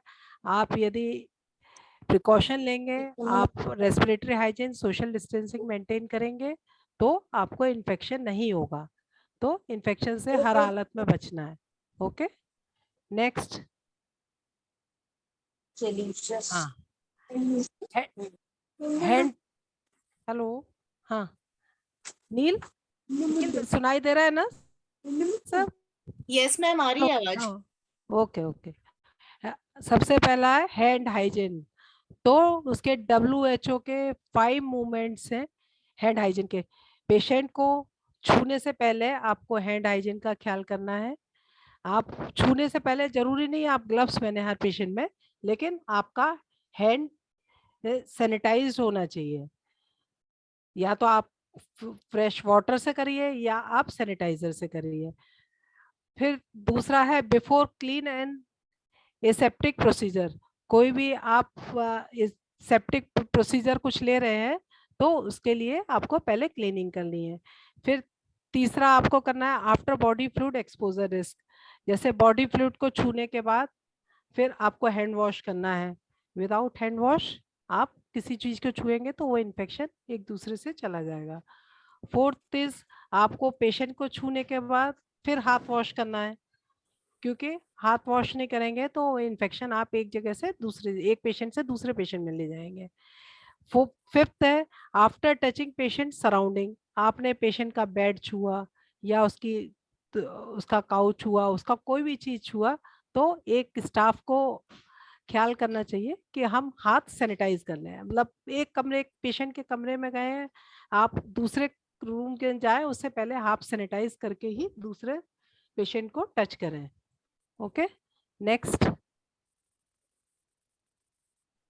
हैंड हाइजीन के सुमन के वो आपको सीधा उल्टा मुट्ठी, और वो ये अभी डॉक्टर बबीता शुक्ला ने बताया है, तो हमको नहीं लगता कि उसको रिपीट करने की जरूरत है। और उन्होंने पूरा अच्छे से K फॉर कलाई, S फॉर सीधा हाथ, उल्टा हाथ, मुट्ठी, और ये आपके उंगली के बीच की जगह ये पूरा आपको, तो ये तो आप या तो सोप एंड वाटर से वॉश करिए या फिर 70% अल्कोहल बेस्ड हैंड रब यूज करिए। ठीक है। और यदि आपके हाथ में कुछ लगा हुआ है तो उसमें प्लीज सैनिटाइज ना यूज करके उसको पहले soap and water, running water से यूज करें, और टॉवल हमेशा यूज करें, तो उसको single use towel. Okay, next Neil. Yes, PPE for use in healthcare for infection prevention. PPE में हमने आपको बताया मास्क है, तो ये सिंपल ट्रिपल लेयर मास्क है, वो दूसरा N95 है, फिर आपका फेस शील्ड है, आई कवर है, गाउन है, आपका ऊपर का प्लास्टिक गाउन है, ग्लव्स है, कैप है, और आपके फुट के लिए शू कैप है. Okay, they all are PPE, personal protective equipments. Okay, next. अब PPE आपको कैसे पहनना है, ठीक है. तो आपको PPE पहनने से पहले आप जो भी अपनी ज्वेलरी वगैरह पहने हुए हैं, जैसे आप घड़ी पहने हैं, या आपके हाथ में सेल फोन है, या आप पेन लिए हुए हैं. मैम आपकी वॉइस बहुत लो है. Okay, jewellery now it's okay. Yes yes yes ma'am. हाँ ठीक है, वो उसको मुंह पे लगा के बात करना पड़ेगा. Jewellery, watches, cell phone, pen, जो भी है आपके हाथ में, उसको अलग कर दीजिए, उसको मतलब निकाल दीजिए. फिर उसके बाद आप स्क्रब सूट पहन लीजिए, जो आप जैसे आप ड्रेस पहनी हुई है, आपकी ओटी की जो भी ड्रेस होगी, आपके यहाँ के स्टाफ जो भी ड्रेस पहनते हैं ओटी में, डिलीवरी में, तो स्क्रब सूट पहनना है. फिर थर्ड आपको क्या करना है, और स्क्रब सूट पहनना है और रबर बूट्स पहनने हैं. ओके, और ये move to the clean area at the entrance of the isolation unit. जो हमेशा आइसोलेशन यूनिट होती है, डिलीवरी सेट वगैरह, तो इनमें एक बफर होते हैं. जैसे एक जगह से आप बाहर से जहाँ पे पब्लिक एंट्री है, और उसके बाद उसमें अंदर चले जाते हैं, तो ये आपका क्लीन एरिया में आप एंटर कर गए. फिर आपको क्या करना है, by visual inspection ensure that all sizes of PPE sets are correct and the quality is appropriate. अब जैसे स्टाफ का काम है, आपके यहाँ कोई केस होने जा रहा है, तो स्टाफ आपके जो डॉक्टर्स है या जो कोई भी स्क्रब करने वाला है, उसको उसके साइज का PPE सेट, और आपके यहाँ उसकी क्वालिटी ऐसा ना हो कि आप पहनते समय फट जाए वो. तो ये सब आप लोग देखिए. यदि कुछ प्रॉब्लम है तो अपने कंसल्टेंट, अपनी जो भी मैनेजमेंट अथॉरिटी है, उन सब से आप बताइए. फिर undertake the procedure of putting on PPE under the guidance and supervision of trained observer. आपको जब PPE किट पहननी है स्टाफ को, तो आपके यहाँ जो सुपरवाइजर है या ट्रेंड ऑब्जर्वर है, उसके सुपरविजन में ही PPE किट पहनिए. और PPE किट पहनने के लिए सबसे पहले आपको हैंड हाइजीन करना है. मतलब आपने स्क्रब सूट पहन लिया, आपने बूट्स पहन लिए, now you do soap and water लेके, और उसको सोप को जब लेते हैं, या तो आप लिक्विड सोप यूज करिए, या सोप को एक बार हाथ में ले लिया, तो सोप को आपको जब तक आपका पूरा स्क्रब ना हो जाए, आपको बार बार उठाना और रखना नहीं है. एक बार उठा लिया सोप, फिर उसको आप स्क्रब करते रहिए. अराउंड 40 सेकेंड से 60 सेकेंड लगता है स्क्रब करने में, पूरा आपको सुमन के का पूरा प्रोसीजर करने में. तो उसको एक बार सोप लेके फिर आपने पूरा स्क्रब कर लिया, फिर उसको गिरा दिया. फिर आप ना तो टैप छुएंगे ना कुछ छुएंगे, आप अपने कोनी का इस्तेमाल करेंगे, उससे टैप को खोलना बंद करना रहेगा, और आप उसके पूरे स्टेप्स को फॉलो करिए. हैंड वॉश आपका हो गया. अब आप हैंड वॉश में जैसे ऐसे जा रहे हैं, तो हैंड को ऊपर करते हुए, ऐसे नहीं लटका के नहीं जाना है. हैंड वॉश करने के बाद हैंड को दोनों हाथ ऐसे लेके ऊपर करते हुए, जो पानी एक्स्ट्रा है वो नीचे फ्लो कर जाएगा. ओके, फिर आप जहाँ पे आपका PPE किट रखा हुआ है, वहां पे PPE किट खोल के फिर आप पहनना शुरू करेंगे. नेक्स्ट, फिर आपको सबसे पहले क्या करना है, पहले पेयर ग्लव्स पहनना है. जैसे ग्लव्स हम लोग 2 पेयर ग्लव्स पहनते हैं. एक पेयर ग्लव्स आपने सबसे पहले फर्स्ट पेयर ऑफ ग्लव्स पहन लिया, तो जैसे कि जब आपका जो PPE किट जो है वो, हेलो हाँ, तो PPE किट जो है आप पहनेंगे, तो आपका जो हाथ ग्लव्स आपने स्टेलाइज ग्लव्स पहन लिया, तो अब जो कुछ भी आप सामान छुएंगे तो वो स्टेलाइज ग्लव्स से छुएंगे, कि जिससे कि कोई भी इन्फेक्शन आपका उसमें PPE किट से ना छुए. तो आपने फिर उसके बाद सबसे पहला आपने ग्लव्स पहना, दूसरा आप सबसे पहले गाउन पहनिए, ओके, जो कपड़े का बना हुआ होगा और जो कुछ भी made of fabric that is tested for resistance of penetration by blood और बॉडी फ्लूइड, जिससे कि आपका ब्लड और बॉडी फ्लूइड अंदर ना जाए, ओके। फिर उसके बाद आपको मास्क पहनना है, ठीक है, गाउन पहन लिया, मास्क पहन लिया। फिर नेक्स्ट आपको फेस शील्ड लगानी है। फेस शील्ड लगा के फिर आपको या तो आप फेस शील्ड लगाइए या फिर आई कवर करके आप पूरा ऊपर से हुडी जो टाइप की होती है हुडी पहनिए। तो फेस शील्ड लगा लिया आपने, कैप पहन लिया, गाउन पहन लिया, that is equivalent to hoodie with eye cover, okay. यदि आप चश्मा लगाते हैं तो चश्मे के ऊपर फेस शील्ड पहनिए, चश्मे के ऊपर आप आई कवर पहनिए, ठीक है। फिर आपके पास एक उसके ऊपर आपको वाटरप्रूफ एप्रन पहनना है, वो भी स्टेलाइज्ड रहेगा, उसके ऊपर से एक वाटरप्रूफ एप्रन पहनना है, ओके। और फिर उसके बाद आपको दूसरा पेयर ऑफ ग्लव्स पहनना है, जिससे आप फाइनली पेशेंट को टच करेंगे, ओके। नेक्स्ट, अब आपको जो आपने पहले पीपीई किट पहन ली, अब आपको काम हो गया, आपको जो कुछ आपको ड्यूटी थी आपने पूरी ड्यूटी कर दी। Now you wants to put out the PPE kit, आपको पीपीई किट निकालनी है। अब उसमें पीपीई किट निकालने का भी एक मतलब स्टेप्स होते हैं, आपको क्या सबसे पहले निकालना है, फिर उसके बाद क्या निकालना है, फिर आखिरी में क्या निकालना है।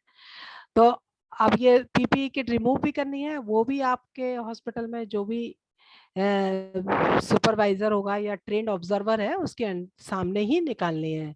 और ensure that infectious waste containers are available in the doffing area for safe disposal of PPE. Separate containers should be available for reusable item. तो आपने क्या, आपके लिए फैसिलिटी में क्या क्या उसके लिए ज़रूरत है, उसके लिए फैसिलिटी में ज़रूरत है कि आपको पीपीई किट जहाँ डिस्पोज ऑफ करनी है उसके लिए जो बैग है जिसमें आपको डिस्पोज ऑफ करनी है वो वहाँ पे होना चाहिए।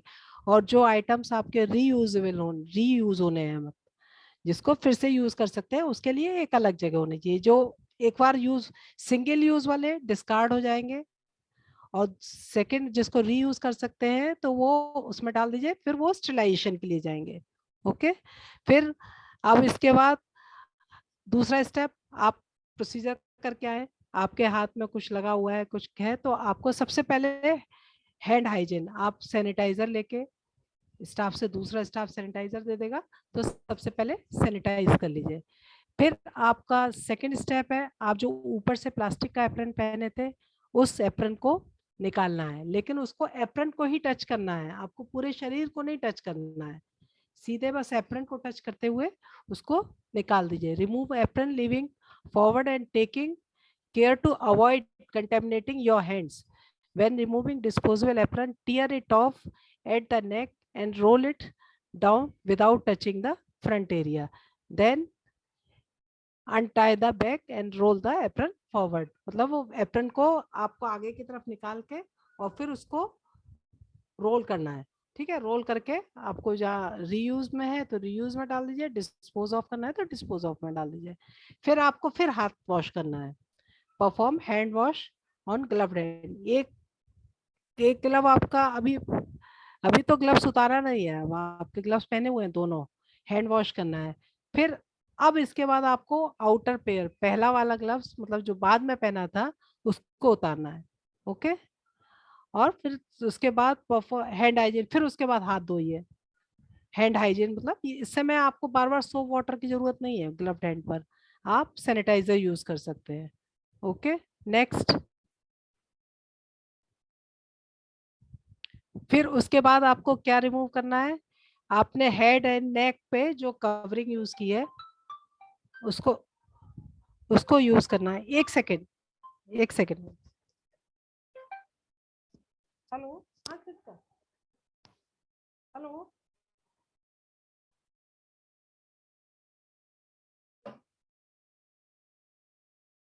हेलो, हाँ हेड एंड नेक कवरिंग जो भी, अरे यार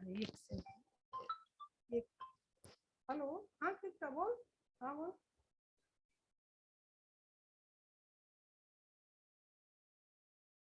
नहीं अभी रुक जा, मेरी क्लास चल रही है, ठीक है।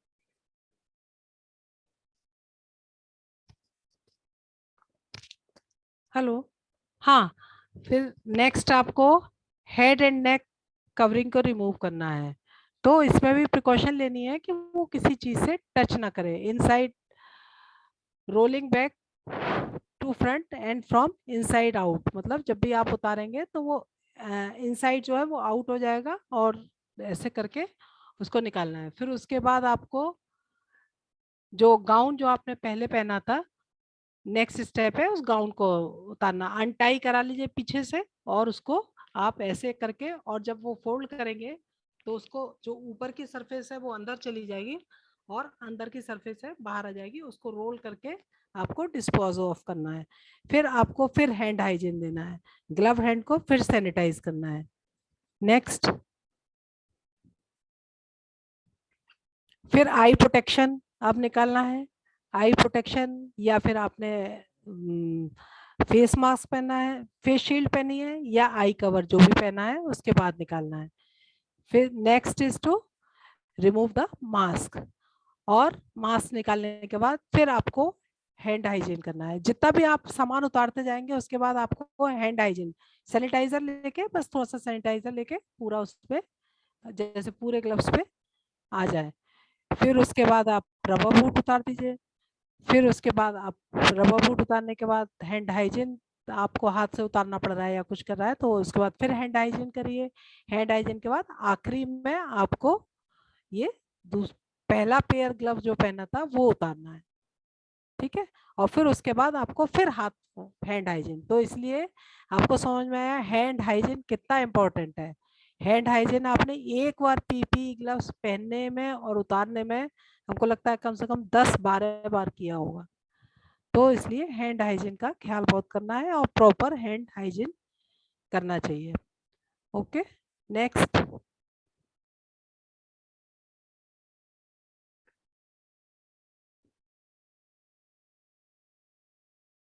अब है हमारा प्रोसेसिंग ऑफ यूज्ड आइटम। अब ये आपका जो यूज्ड आइटम है, जो आपके रीयूजेबल हैं, इनको कैसे प्रोसेस करना है। तो उसके लिए आपका सेंट्रल स्टरलाइजेशन सर्विसेज होती है, उसका डिपार्टमेंट CSSD। उसमें आपका छोटा हॉस्पिटल है तो छोटे में होगा, बड़ा हॉस्पिटल है तो बड़ा होगा, लेकिन स्टरलाइजेशन रूम सब जगह होता है ऑलमोस्ट।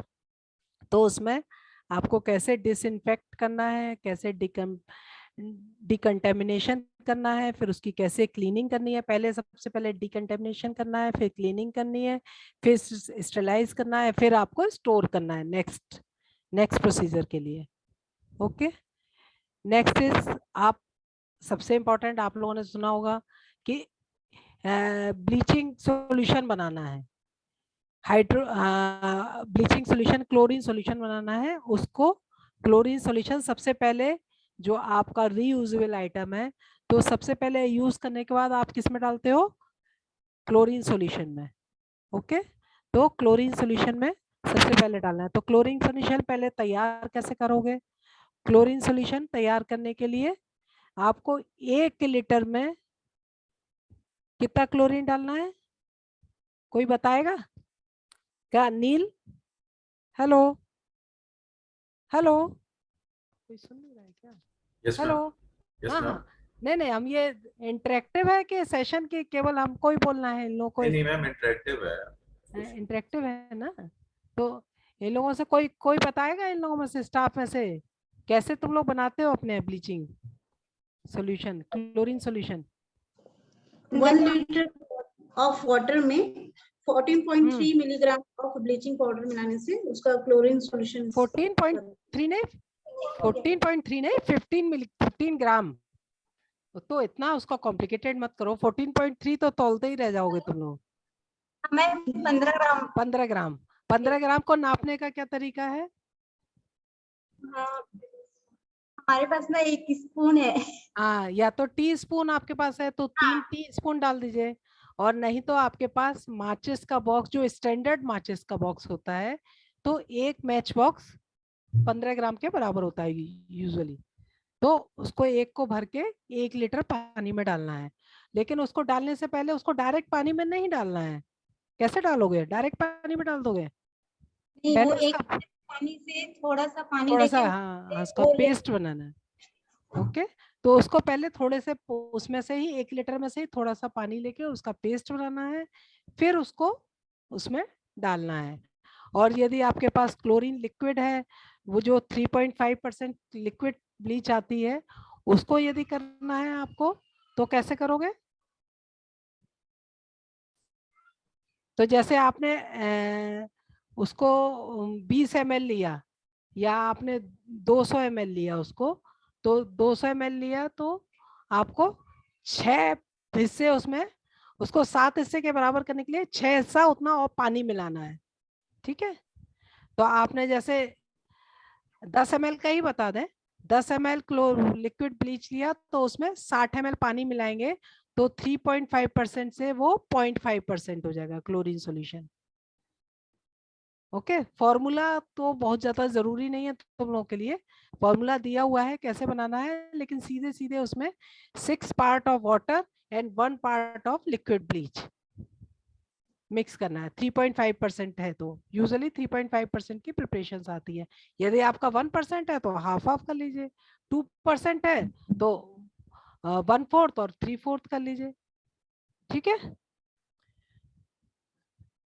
नेक्स्ट। और जब भी आप बनाएंगे उसको ब्लीचिंग को, तो आप हमेशा ग्लव्स पहन के बनाइए और एप्रन पहन के बनाइए, नहीं तो आपका कपड़ा खराब हो जाएगा। ब्लीचिंग से कलर उड़ जाता है कपड़े का, और कपड़ा, इसलिए हमेशा ध्यान रखिए ब्लीचिंग बनाते समय प्लास्टिक एप्रन पहन के, और हाथ में ग्लव्स पहनिए, नहीं तो हाथ में आपके में जलन होगी, एलर्जी होगी, रिएक्शन होगा।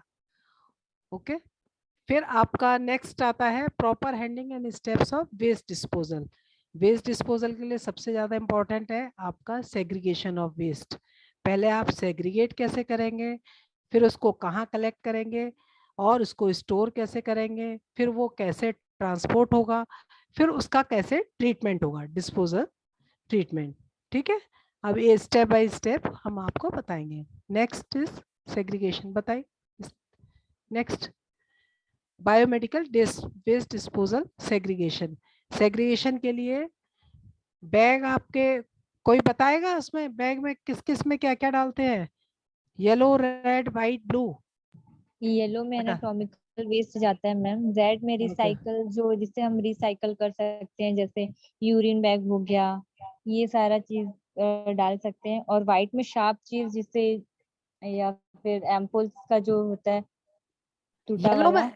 और येलो में, नहीं येलो नहीं, में येलो में anatomical waste, biomedical, biomedical waste, उसमें उसमें yes anatomical ma'am, waste. Okay, yes ma'am, जी बॉडी पार्ट्स जो होते हैं हमारे।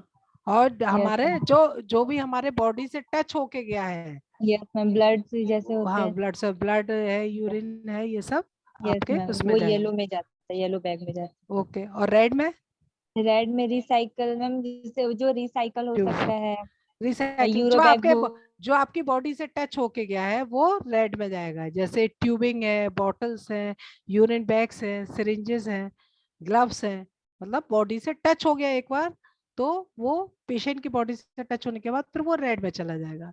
और जो बायोमेडिकल वेस्ट है, जैसे ब्लड है, यूरिन है, आपके पैड्स है, प्लेसेंटा है, कोई भी पार्ट बॉडी से निकला है, तो वो येलो में जाएगा।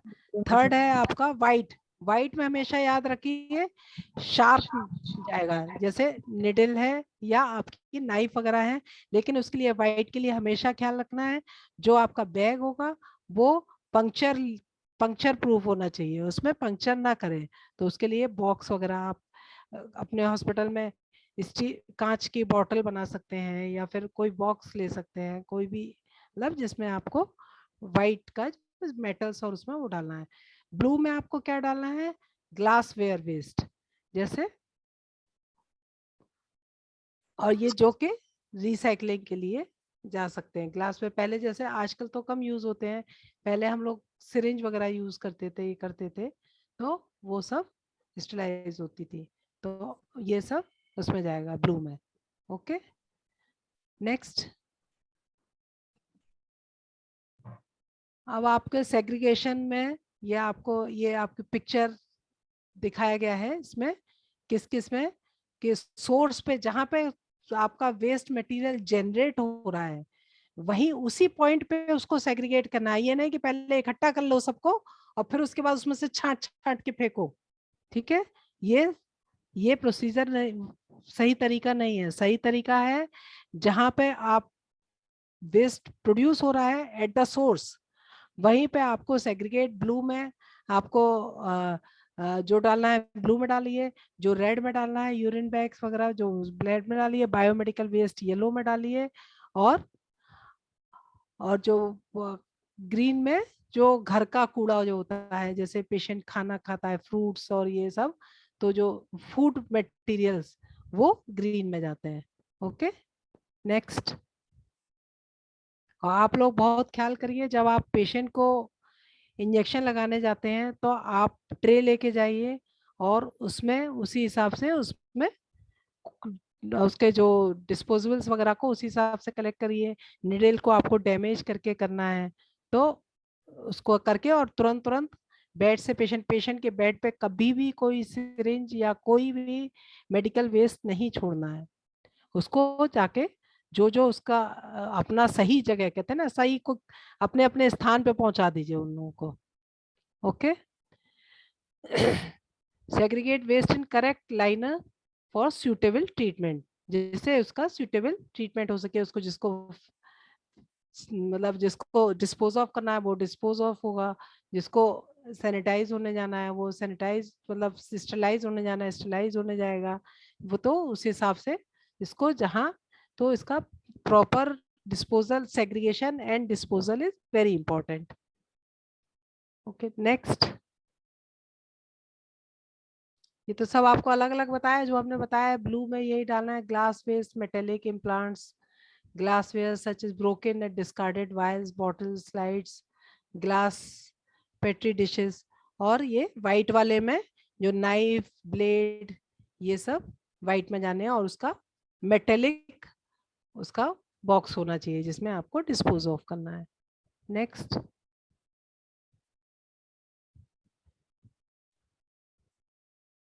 वही है segregate waste in correct liners for suitable treatment. जैसे आपका ब्लैक होता है तो ब्लैक में आप क्या क्या डालते हैं, तो इसमें हैजार्डियस वेस्ट है जिसमें पेस्टिसाइड्स हैं, सीएफएल आपके हॉस्पिटल में ये एक सीएफएल टूट गई तो उसको सीएफएल को कहाँ फेंकोगे? जब तक आपको नॉलेज नहीं है आपको किसमें फेंकना है तब तक आप उसको कभी इसमें डालोगे कभी इसमें डालोगे, तो उसको ये हैजार्डियस वेस्ट के लिए ब्लैक होता है। तो उसमें आपको पेस्टिसाइड्स है, सीएफएल है, बल्ब, ट्यूबलाइट, लिथियम, और ये मर्करी, एल्कलाइन बैटरीज घर अस्पताल में अक्सर होता है कि घड़ी खराब हो गई या घड़ी की बैटरी डाउन हो गई तो बैटरी निकाली कहाँ गए, पल्स ऑक्सीमीटर की बैटरी खराब हो गई बैटरी चेंज करनी है तो बैटरी को निकाल के कोई इधर फेंक देगा कोई उधर फेंक देगा, तो उसको अपने प्रॉपर उसमें, तो उसके लिए क्या बनना है ब्लैक आपका सेग्रीगेशन ब्लैक बैग। और फिर आपका ग्रीन में आपका फूड मटेरियल जो बायोडिग्रेडेबल विद जनरल वेस्ट, वो उसमें ऑर्गेनिक मैटर वगैरह ये सब रहता है, ये आपको ग्रीन में डालना है। Okay, next. Biomedical collection and storage, ये आप देख रहे हैं एक सही तरीका है। अब एक देखिए उसको गलत तरीके से उसने वेस्ट एक ही में सारा भर दिया तो किसी के पैर में लगेगा, किसी को इन्फेक्शन होगा, किसी को बीमारी होगी। और एक दूसरा सही तरीका है उसने अलग अलग में कवर करके उसको कवर करके प्रॉपर चैनल के थ्रू जहां जहां जाना है वहां पे रखा हुआ है। नेक्स्ट।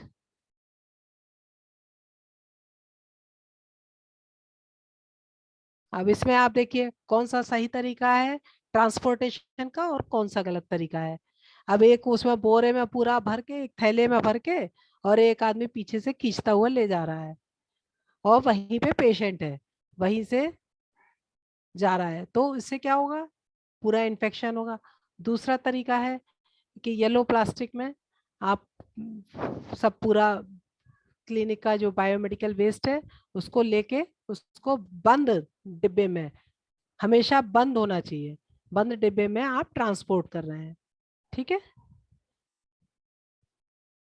देखिए ये आपका एक रॉन्ग और एक राइट। फिर आपका ये दूसरा है mercury clean up kit.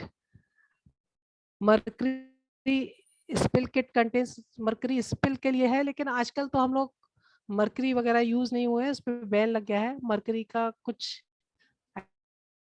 Item use नहीं होते हैं, तो हमको नहीं लगता कि ये बहुत इंपॉर्टेंट है। नेक्स्ट, मर्करी स्प्लेस का दिया है, increase the ventilation in the room, open the Windows. यदि मर्करी स्पिल हो गई है रूम में तो आपको रूम का वेंटिलेशन बढ़ाना है, विंडोज खोलनी है, pick up the mercury with dropper और स्कूप ऑफ। इसीलिए आजकल मर्करी के बीपी इंस्ट्रूमेंट पे गवर्नमेंट और उसकी तरफ से रोक है, WHO की तरफ से। Do not use household cleaning products, particularly products that contains ammonia और chlorine. Do not use a broom और paint brush. Do not use vacuum as it will disperse mercury vapour. तो mercury को इन सब चीजों से नहीं उसको वाइप ऑफ करना है यदि आपका गिर जाता है तो। ठीक, नेक्स्ट, ब्लड स्प्लेज। अब आपका पहले आपने देखा मर्करी स्पिल कर गई तो कैसे करोगे, दूसरा है आपका ब्लड स्पिल कर गया, तो how will you manage this blood spillage. कहीं आप कुछ काम कर रहे हैं, आप ब्लड ही निकाल लेते हैं पेशेंट का, और वो किसी वजह से ब्लड निकल गया या आपने इंट्राकैथ है कहीं से लीक कर गया, तो कनेक्शन लूज हो गया, पेशेंट ने हाथ पैर फेंक दिया, तो ब्लड स्पिल हो गया, तो how will you manage it. Next, कोई बताएगा कैसे मैनेज करना है?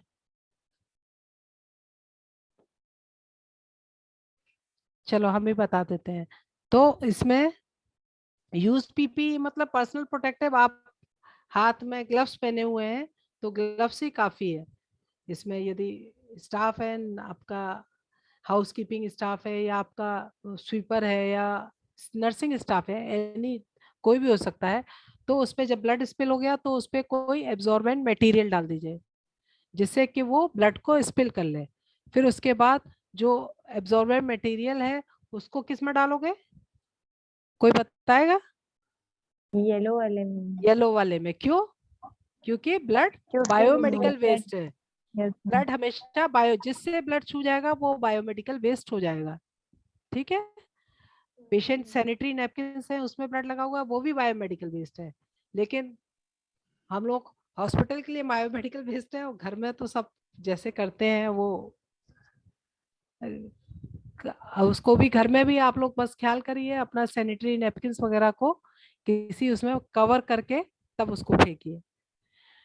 फिर उसके बाद आपको उस सरफेस पे डिसइंफेक्टेंट अप्लाई करना है, फिर उसको वाइप करना है क्लोरीन सॉल्यूशन से, और फिर उसके बाद आपको जो वाइपिंग मटेरियल है उसको येलो बिन में फेंकना है।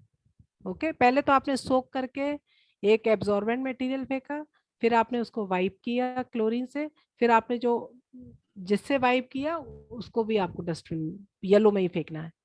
ठीक, नेक्स्ट, अब लार्ज स्पिल हो गई है तब आप क्या करोगे, ढेर सारा ब्लड नीचे गिर गया है, तो उसके लिए एज यूजुअल आपको एब्जॉर्बेंट मटेरियल, उतना एब्जॉर्बेंट मटेरियल डालना है कि उतने से वो ब्लड सोक हो जाए। Cover the spillage with absorbent material, flood the area with 0.5 to 1% of chlorine solution. वही वही है, बस इसमें कपड़ा आपको उस हिसाब से वो डालना है एब्जॉर्बेंट मटेरियल जितने में ब्लड पूरा सोक हो जाए। फिर आपको 0.5 से 1% क्लोरीन सॉल्यूशन में साफ करना है, फिर उसको थोड़ी देर वेट करना है, फिर उसको फ्लोर को फिर सोप एंड वाटर से साफ करना है। सोप एंड वाटर से साफ करना जरूरी है, बड़ी स्पिल हो गई है तो। अब आपको बताएंगे पोस्ट एक्सपोजर प्रोफाइलेक्सिस के बारे में। पोस्ट एक्सपोजर प्रोफाइलेक्सिस क्या क्या होता है?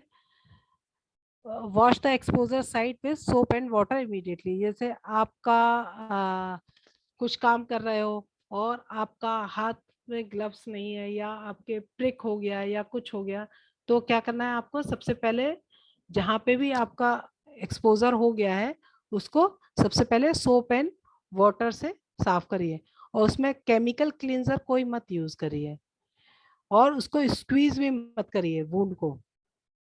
ओके, जब आपका प्रिक हो गया तो उसको स्क्वीज नहीं करना है। फिर उसके बाद PP should be offered and initiated as early as possible for all individuals with exposure that has the potential for HIV transmission, ideally within 72 hours. और उनको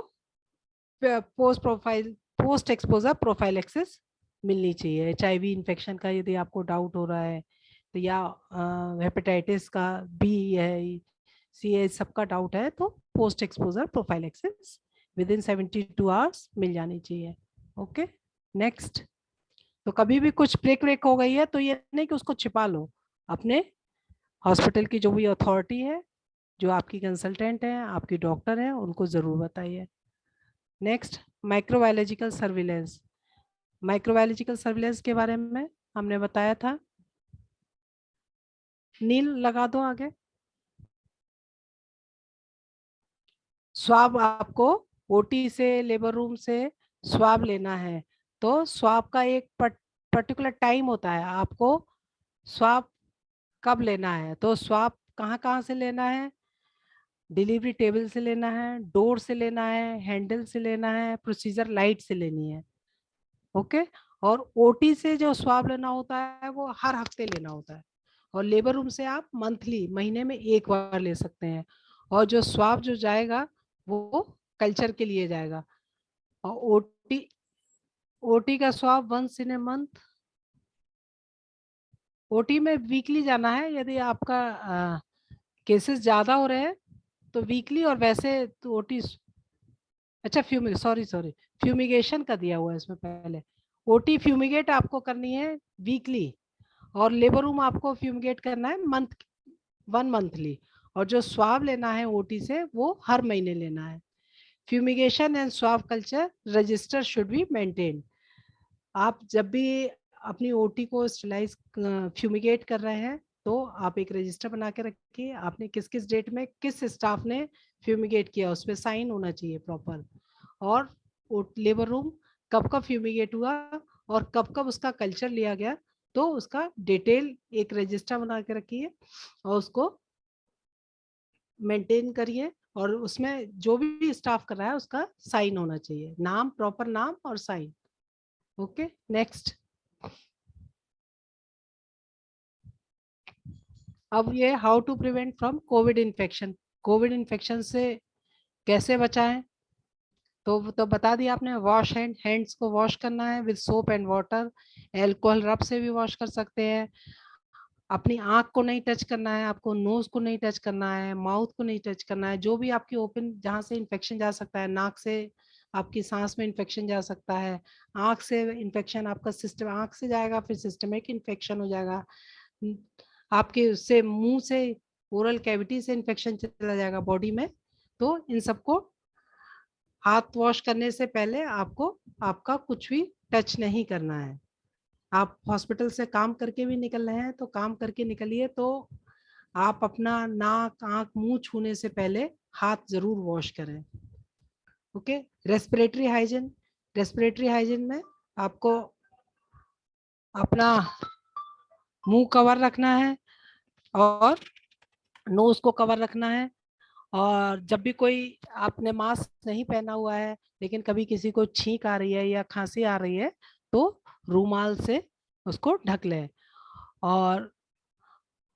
और यदि नहीं आपके पास रूमाल और वो भी नहीं है तो आपकी जो स्लीव्स लगी हुई है तो ऐसे आप एल्बो से ऐसे करके मुंह ढक के ही खांसे। तीसरी चीज है, आप मास्क पहन के रखिए। Wear a mask every time, और taking care of patients who may have respiratory infection along with other PPE।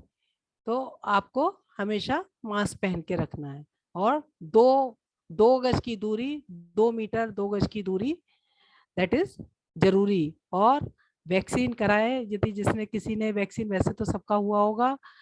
अब ये इसमें लिखा है there is no vaccine yet, ये पुरानी स्लाइड है, अब वैक्सीन सबके पास है, इसलिए वैक्सीन प्लीज सब लोग वैक्सीनेटेड जरूर हो जाए। आप खुद वैक्सीनेट हो जाए, आपके घर में यदि कोई वैक्सीनेशन से रह गया है तो उसको जरूर प्रमोट करें वैक्सीनेशन के लिए, क्योंकि जो वैक्सीन के बाद इन्फेक्शन होगा, इन्फेक्शन तो होना ही है, लेकिन इन्फेक्शन होगा वो माइल्ड सिम्टम्स आएंगे, और यदि आप अनवैक्सीनेटेड हैं तो आपको बीमारी ज्यादा होगी। इसलिए please please please vaccinate yourself and your community. Okay, next.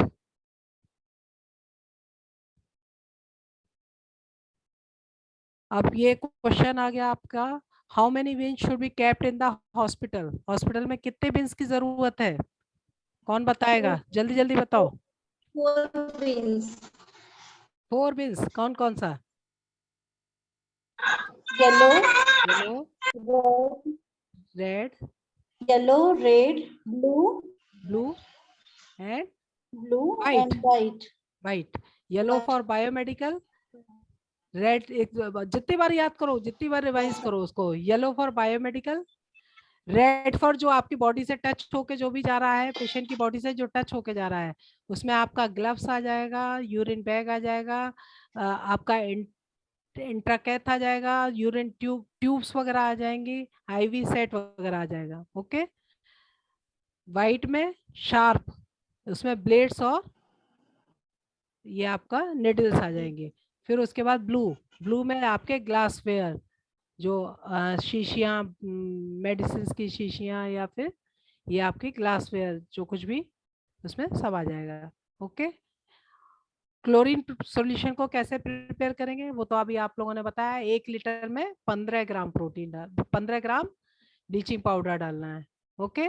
यदि आपके पास क्लोरीन सॉल्यूशन है तो जितने परसेंट है, 2% है तो उसमें 3 हिस्सा पानी मिलाइए, 3.5% है तो उसमें 6 हिस्सा पानी मिलाइए, जितना भी है उस हिसाब से उसको 0.5% बनाना है। 1% बनाने के लिए आपको उसका डबल करना है।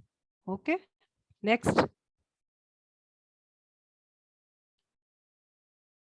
फैसिलिटी की मैसेज है, facility should have all 4 bins in every room, red, yellow, blue and white. Correct method should be used to prepare 0.5% chlorine solution. Fumigation to be done for both OT and labor room. Swab culture of OT to be done every month. यही हमने अभी आपको सब बताया। Maintain social distancing, hand washing and use of mask to be followed and promoted to the all the patients coming to the facility. And आपको vaccination सब लोगों को कराना है। Okay, that's all, thank you so much. किसी का कोई query पूछ सकता है? Any query? कोई क्वेश्चन हो तो मैम से पूछ सकते हैं आप लोग। सबको सब समझ में आ गया लग रहा है। लेकिन समझ में आया है, जो भी नहीं आया है तो थोड़ा सा पढ़ लीजिए, लेकिन प्लीज प्लीज प्लीज हॉस्पिटल में स्टेलाइजेशन का, इन्फेक्शन का बहुत ख्याल करिए। पेशेंट यदि हॉस्पिटल से इन्फेक्शन लेके जाता है, या एक पेशेंट से आप दूसरे मरीज को इन्फेक्शन फैला रहे हैं, उसके लिए केवल आप ही जिम्मेदार हैं। इसलिए जिम्मेदार ना क्वेश्चन आया, ब्लैक बैग में क्या जाएगा? ब्लैक में ये जो हैजार्डियस वेस्ट होते हैं, जैसे हॉस्पिटल का CFL है, मरकरी है, या आपका ट्यूब है, लिथियम है, बैटरी है, ये सब जो आपकी उसके लिए, एनवायरनमेंट के लिए और हेल्थ के लिए हैजार्डियस है, उनको ब्लैक बैग में भेजना है। और कोई क्वेश्चन? और कोई क्वेश्चन तो नहीं? Is that clear? किसी को और क्वेश्चन नहीं है ना? कुछ समझ में आया सबको कि नहीं, कि केवल हम ही बोलते चले गए? अब मेन जरूरी है कि जो भी बताया गया है उसको आप अपने हॉस्पिटल में फॉलो करिए, और यदि कोई गलत कर रहा है तो उसको सही सिखाइए, आपस में एक दूसरे का टीचर बनिए। जरूरी नहीं है कि दूसरा गलत कर रहा है तो हम तो सही कर रहे हैं, उसको करने दो गलत, तो वो सबके लिए हैजार्डियस है। एक भी गलत कर रहा है तो इन्फेक्शन आपको भी हो सकता है, आपके हॉस्पिटल में भी दूसरे पेशेंट को मिल सकता है, किसी को भी मिल सकता है, इसलिए बी वेयर। ओके, ठीक है नील। मैम नील नहीं है, चलिए अच्छा ये ठीक है, आप मैं हूँ एक्चुअली मैम, यहाँ बहुत बारिश हो रही है ओके तो ओके मैंने ओके, वीडियो भी ऑफ किया, थोड़ा नेटवर्क इशू हो रहा है। हाँ हाँ हाँ ठीक। ठीक है। और आप बताएं और कुछ, anything else to be? Ma'am एक बार पूछ लेते हैं, इट्स ओपन एक्चुअली, किसी को कोई सवाल करना है, आपको समझ में आ गया आईपी का तो ठीक है, नहीं तो जो भी डाउट है आप प्लीज मैम से पूछ सकते हैं। अब 1 घंटे का सेशन हो गया, सब थक गए, 2 घंटे का सेशन किसी में मैम आपको कोई डाउट होगा तो प्लीज मैसेज बॉक्स हमारा व्हाट्सएप का है ना ग्रुप, उसमें डाल दीजिएगा, मैम उसमें रिस्पॉन्ड कर देंगे। आप लोगों को ग्रुप में एक लिंक भेज रहे हैं पोस्ट टेस्ट का, जैसे लास्ट टाइम भेजा था हमने वैसे ही, तो गिरीश जी आपको भेज रहे हैं पोस्ट टेस्ट का लिंक, सभी लोग फटाफट कर दीजिएगा क्योंकि लिंक का रिस्पॉन्स हम तुरंत बंद कर देंगे, रात भर रहेगा आप लोगों के पास, कर लेना, कल हम बंद कर देंगे रिस्पॉन्स, ठीक है जी? ठीक है, ओके चले हम अब लीव, ठीक है, मे आई गेट आउट? मैम किसी ने कुछ लिखा है एक्चुअली। ओके ओके, ये पूछ रहे हैं how to hand wash. How to hand wash, ये तो बबीता जी ने बताया कितने अच्छे से आपको। सुमन के बताइए, सुमन के में क्या क्या है?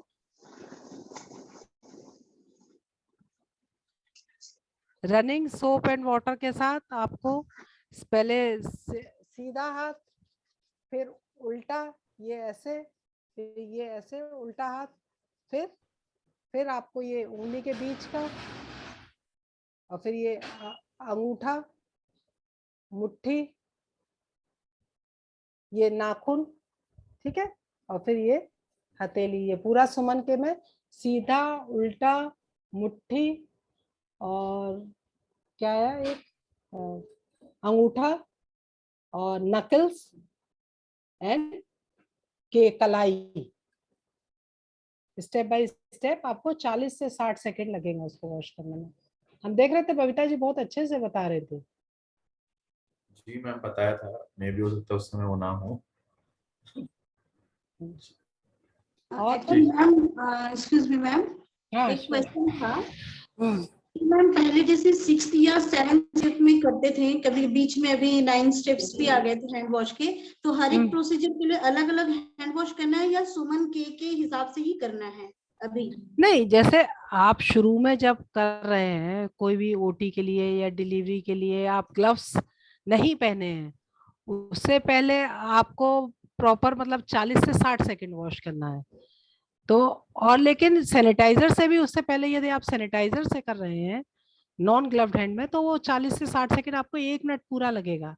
लेकिन जब पीपीई किट पहनने के बीच वाले स्टेप्स हैं, उसमें जब आप बार बार सैनिटाइज कर रहे हैं, तो उसमें आपका पूरा ये ग्लव्ड हैंड पूरा टच हो जाना चाहिए, मतलब उसके सब सरफेस जो है पूरा सैनिटाइजर से टच होके, और कलर उसमें जरूरी नहीं है कि आप 60 सेकंड लगाएं, लेकिन ये पूरा आपका ग्लव्ड हैंड है, पूरा सैनिटाइजर से पूरा टच हो जाना चाहिए, क्योंकि उसमें नकल्स तो आपके नाखून तो है नहीं कि आपको पूरा वॉश करना है, लेकिन ये पूरा ग्लव्ड हैंड पूरा आ जाना चाहिए।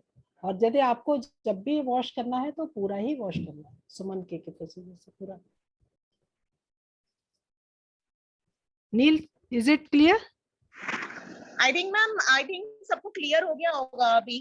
तो अगर अभी कुछ डाउट होगा आपके मन में, प्लीज हमारे व्हाट्सएप ग्रुप पे शेयर कर दीजिएगा, मैम वहां आपको रिस्पॉन्ड करेंगी। और प्लीज सब लोग पोस्ट टेस्ट जरूर दे दीजिएगा, क्योंकि सारे स्कोर आपके हॉस्पिटल में आपके जो इंचार्ज है, जो डॉक्टर है, उनके साथ शेयर किया जाएगा। प्लीज सभी पोस्ट टेस्ट कर लीजिएगा, ठीक है?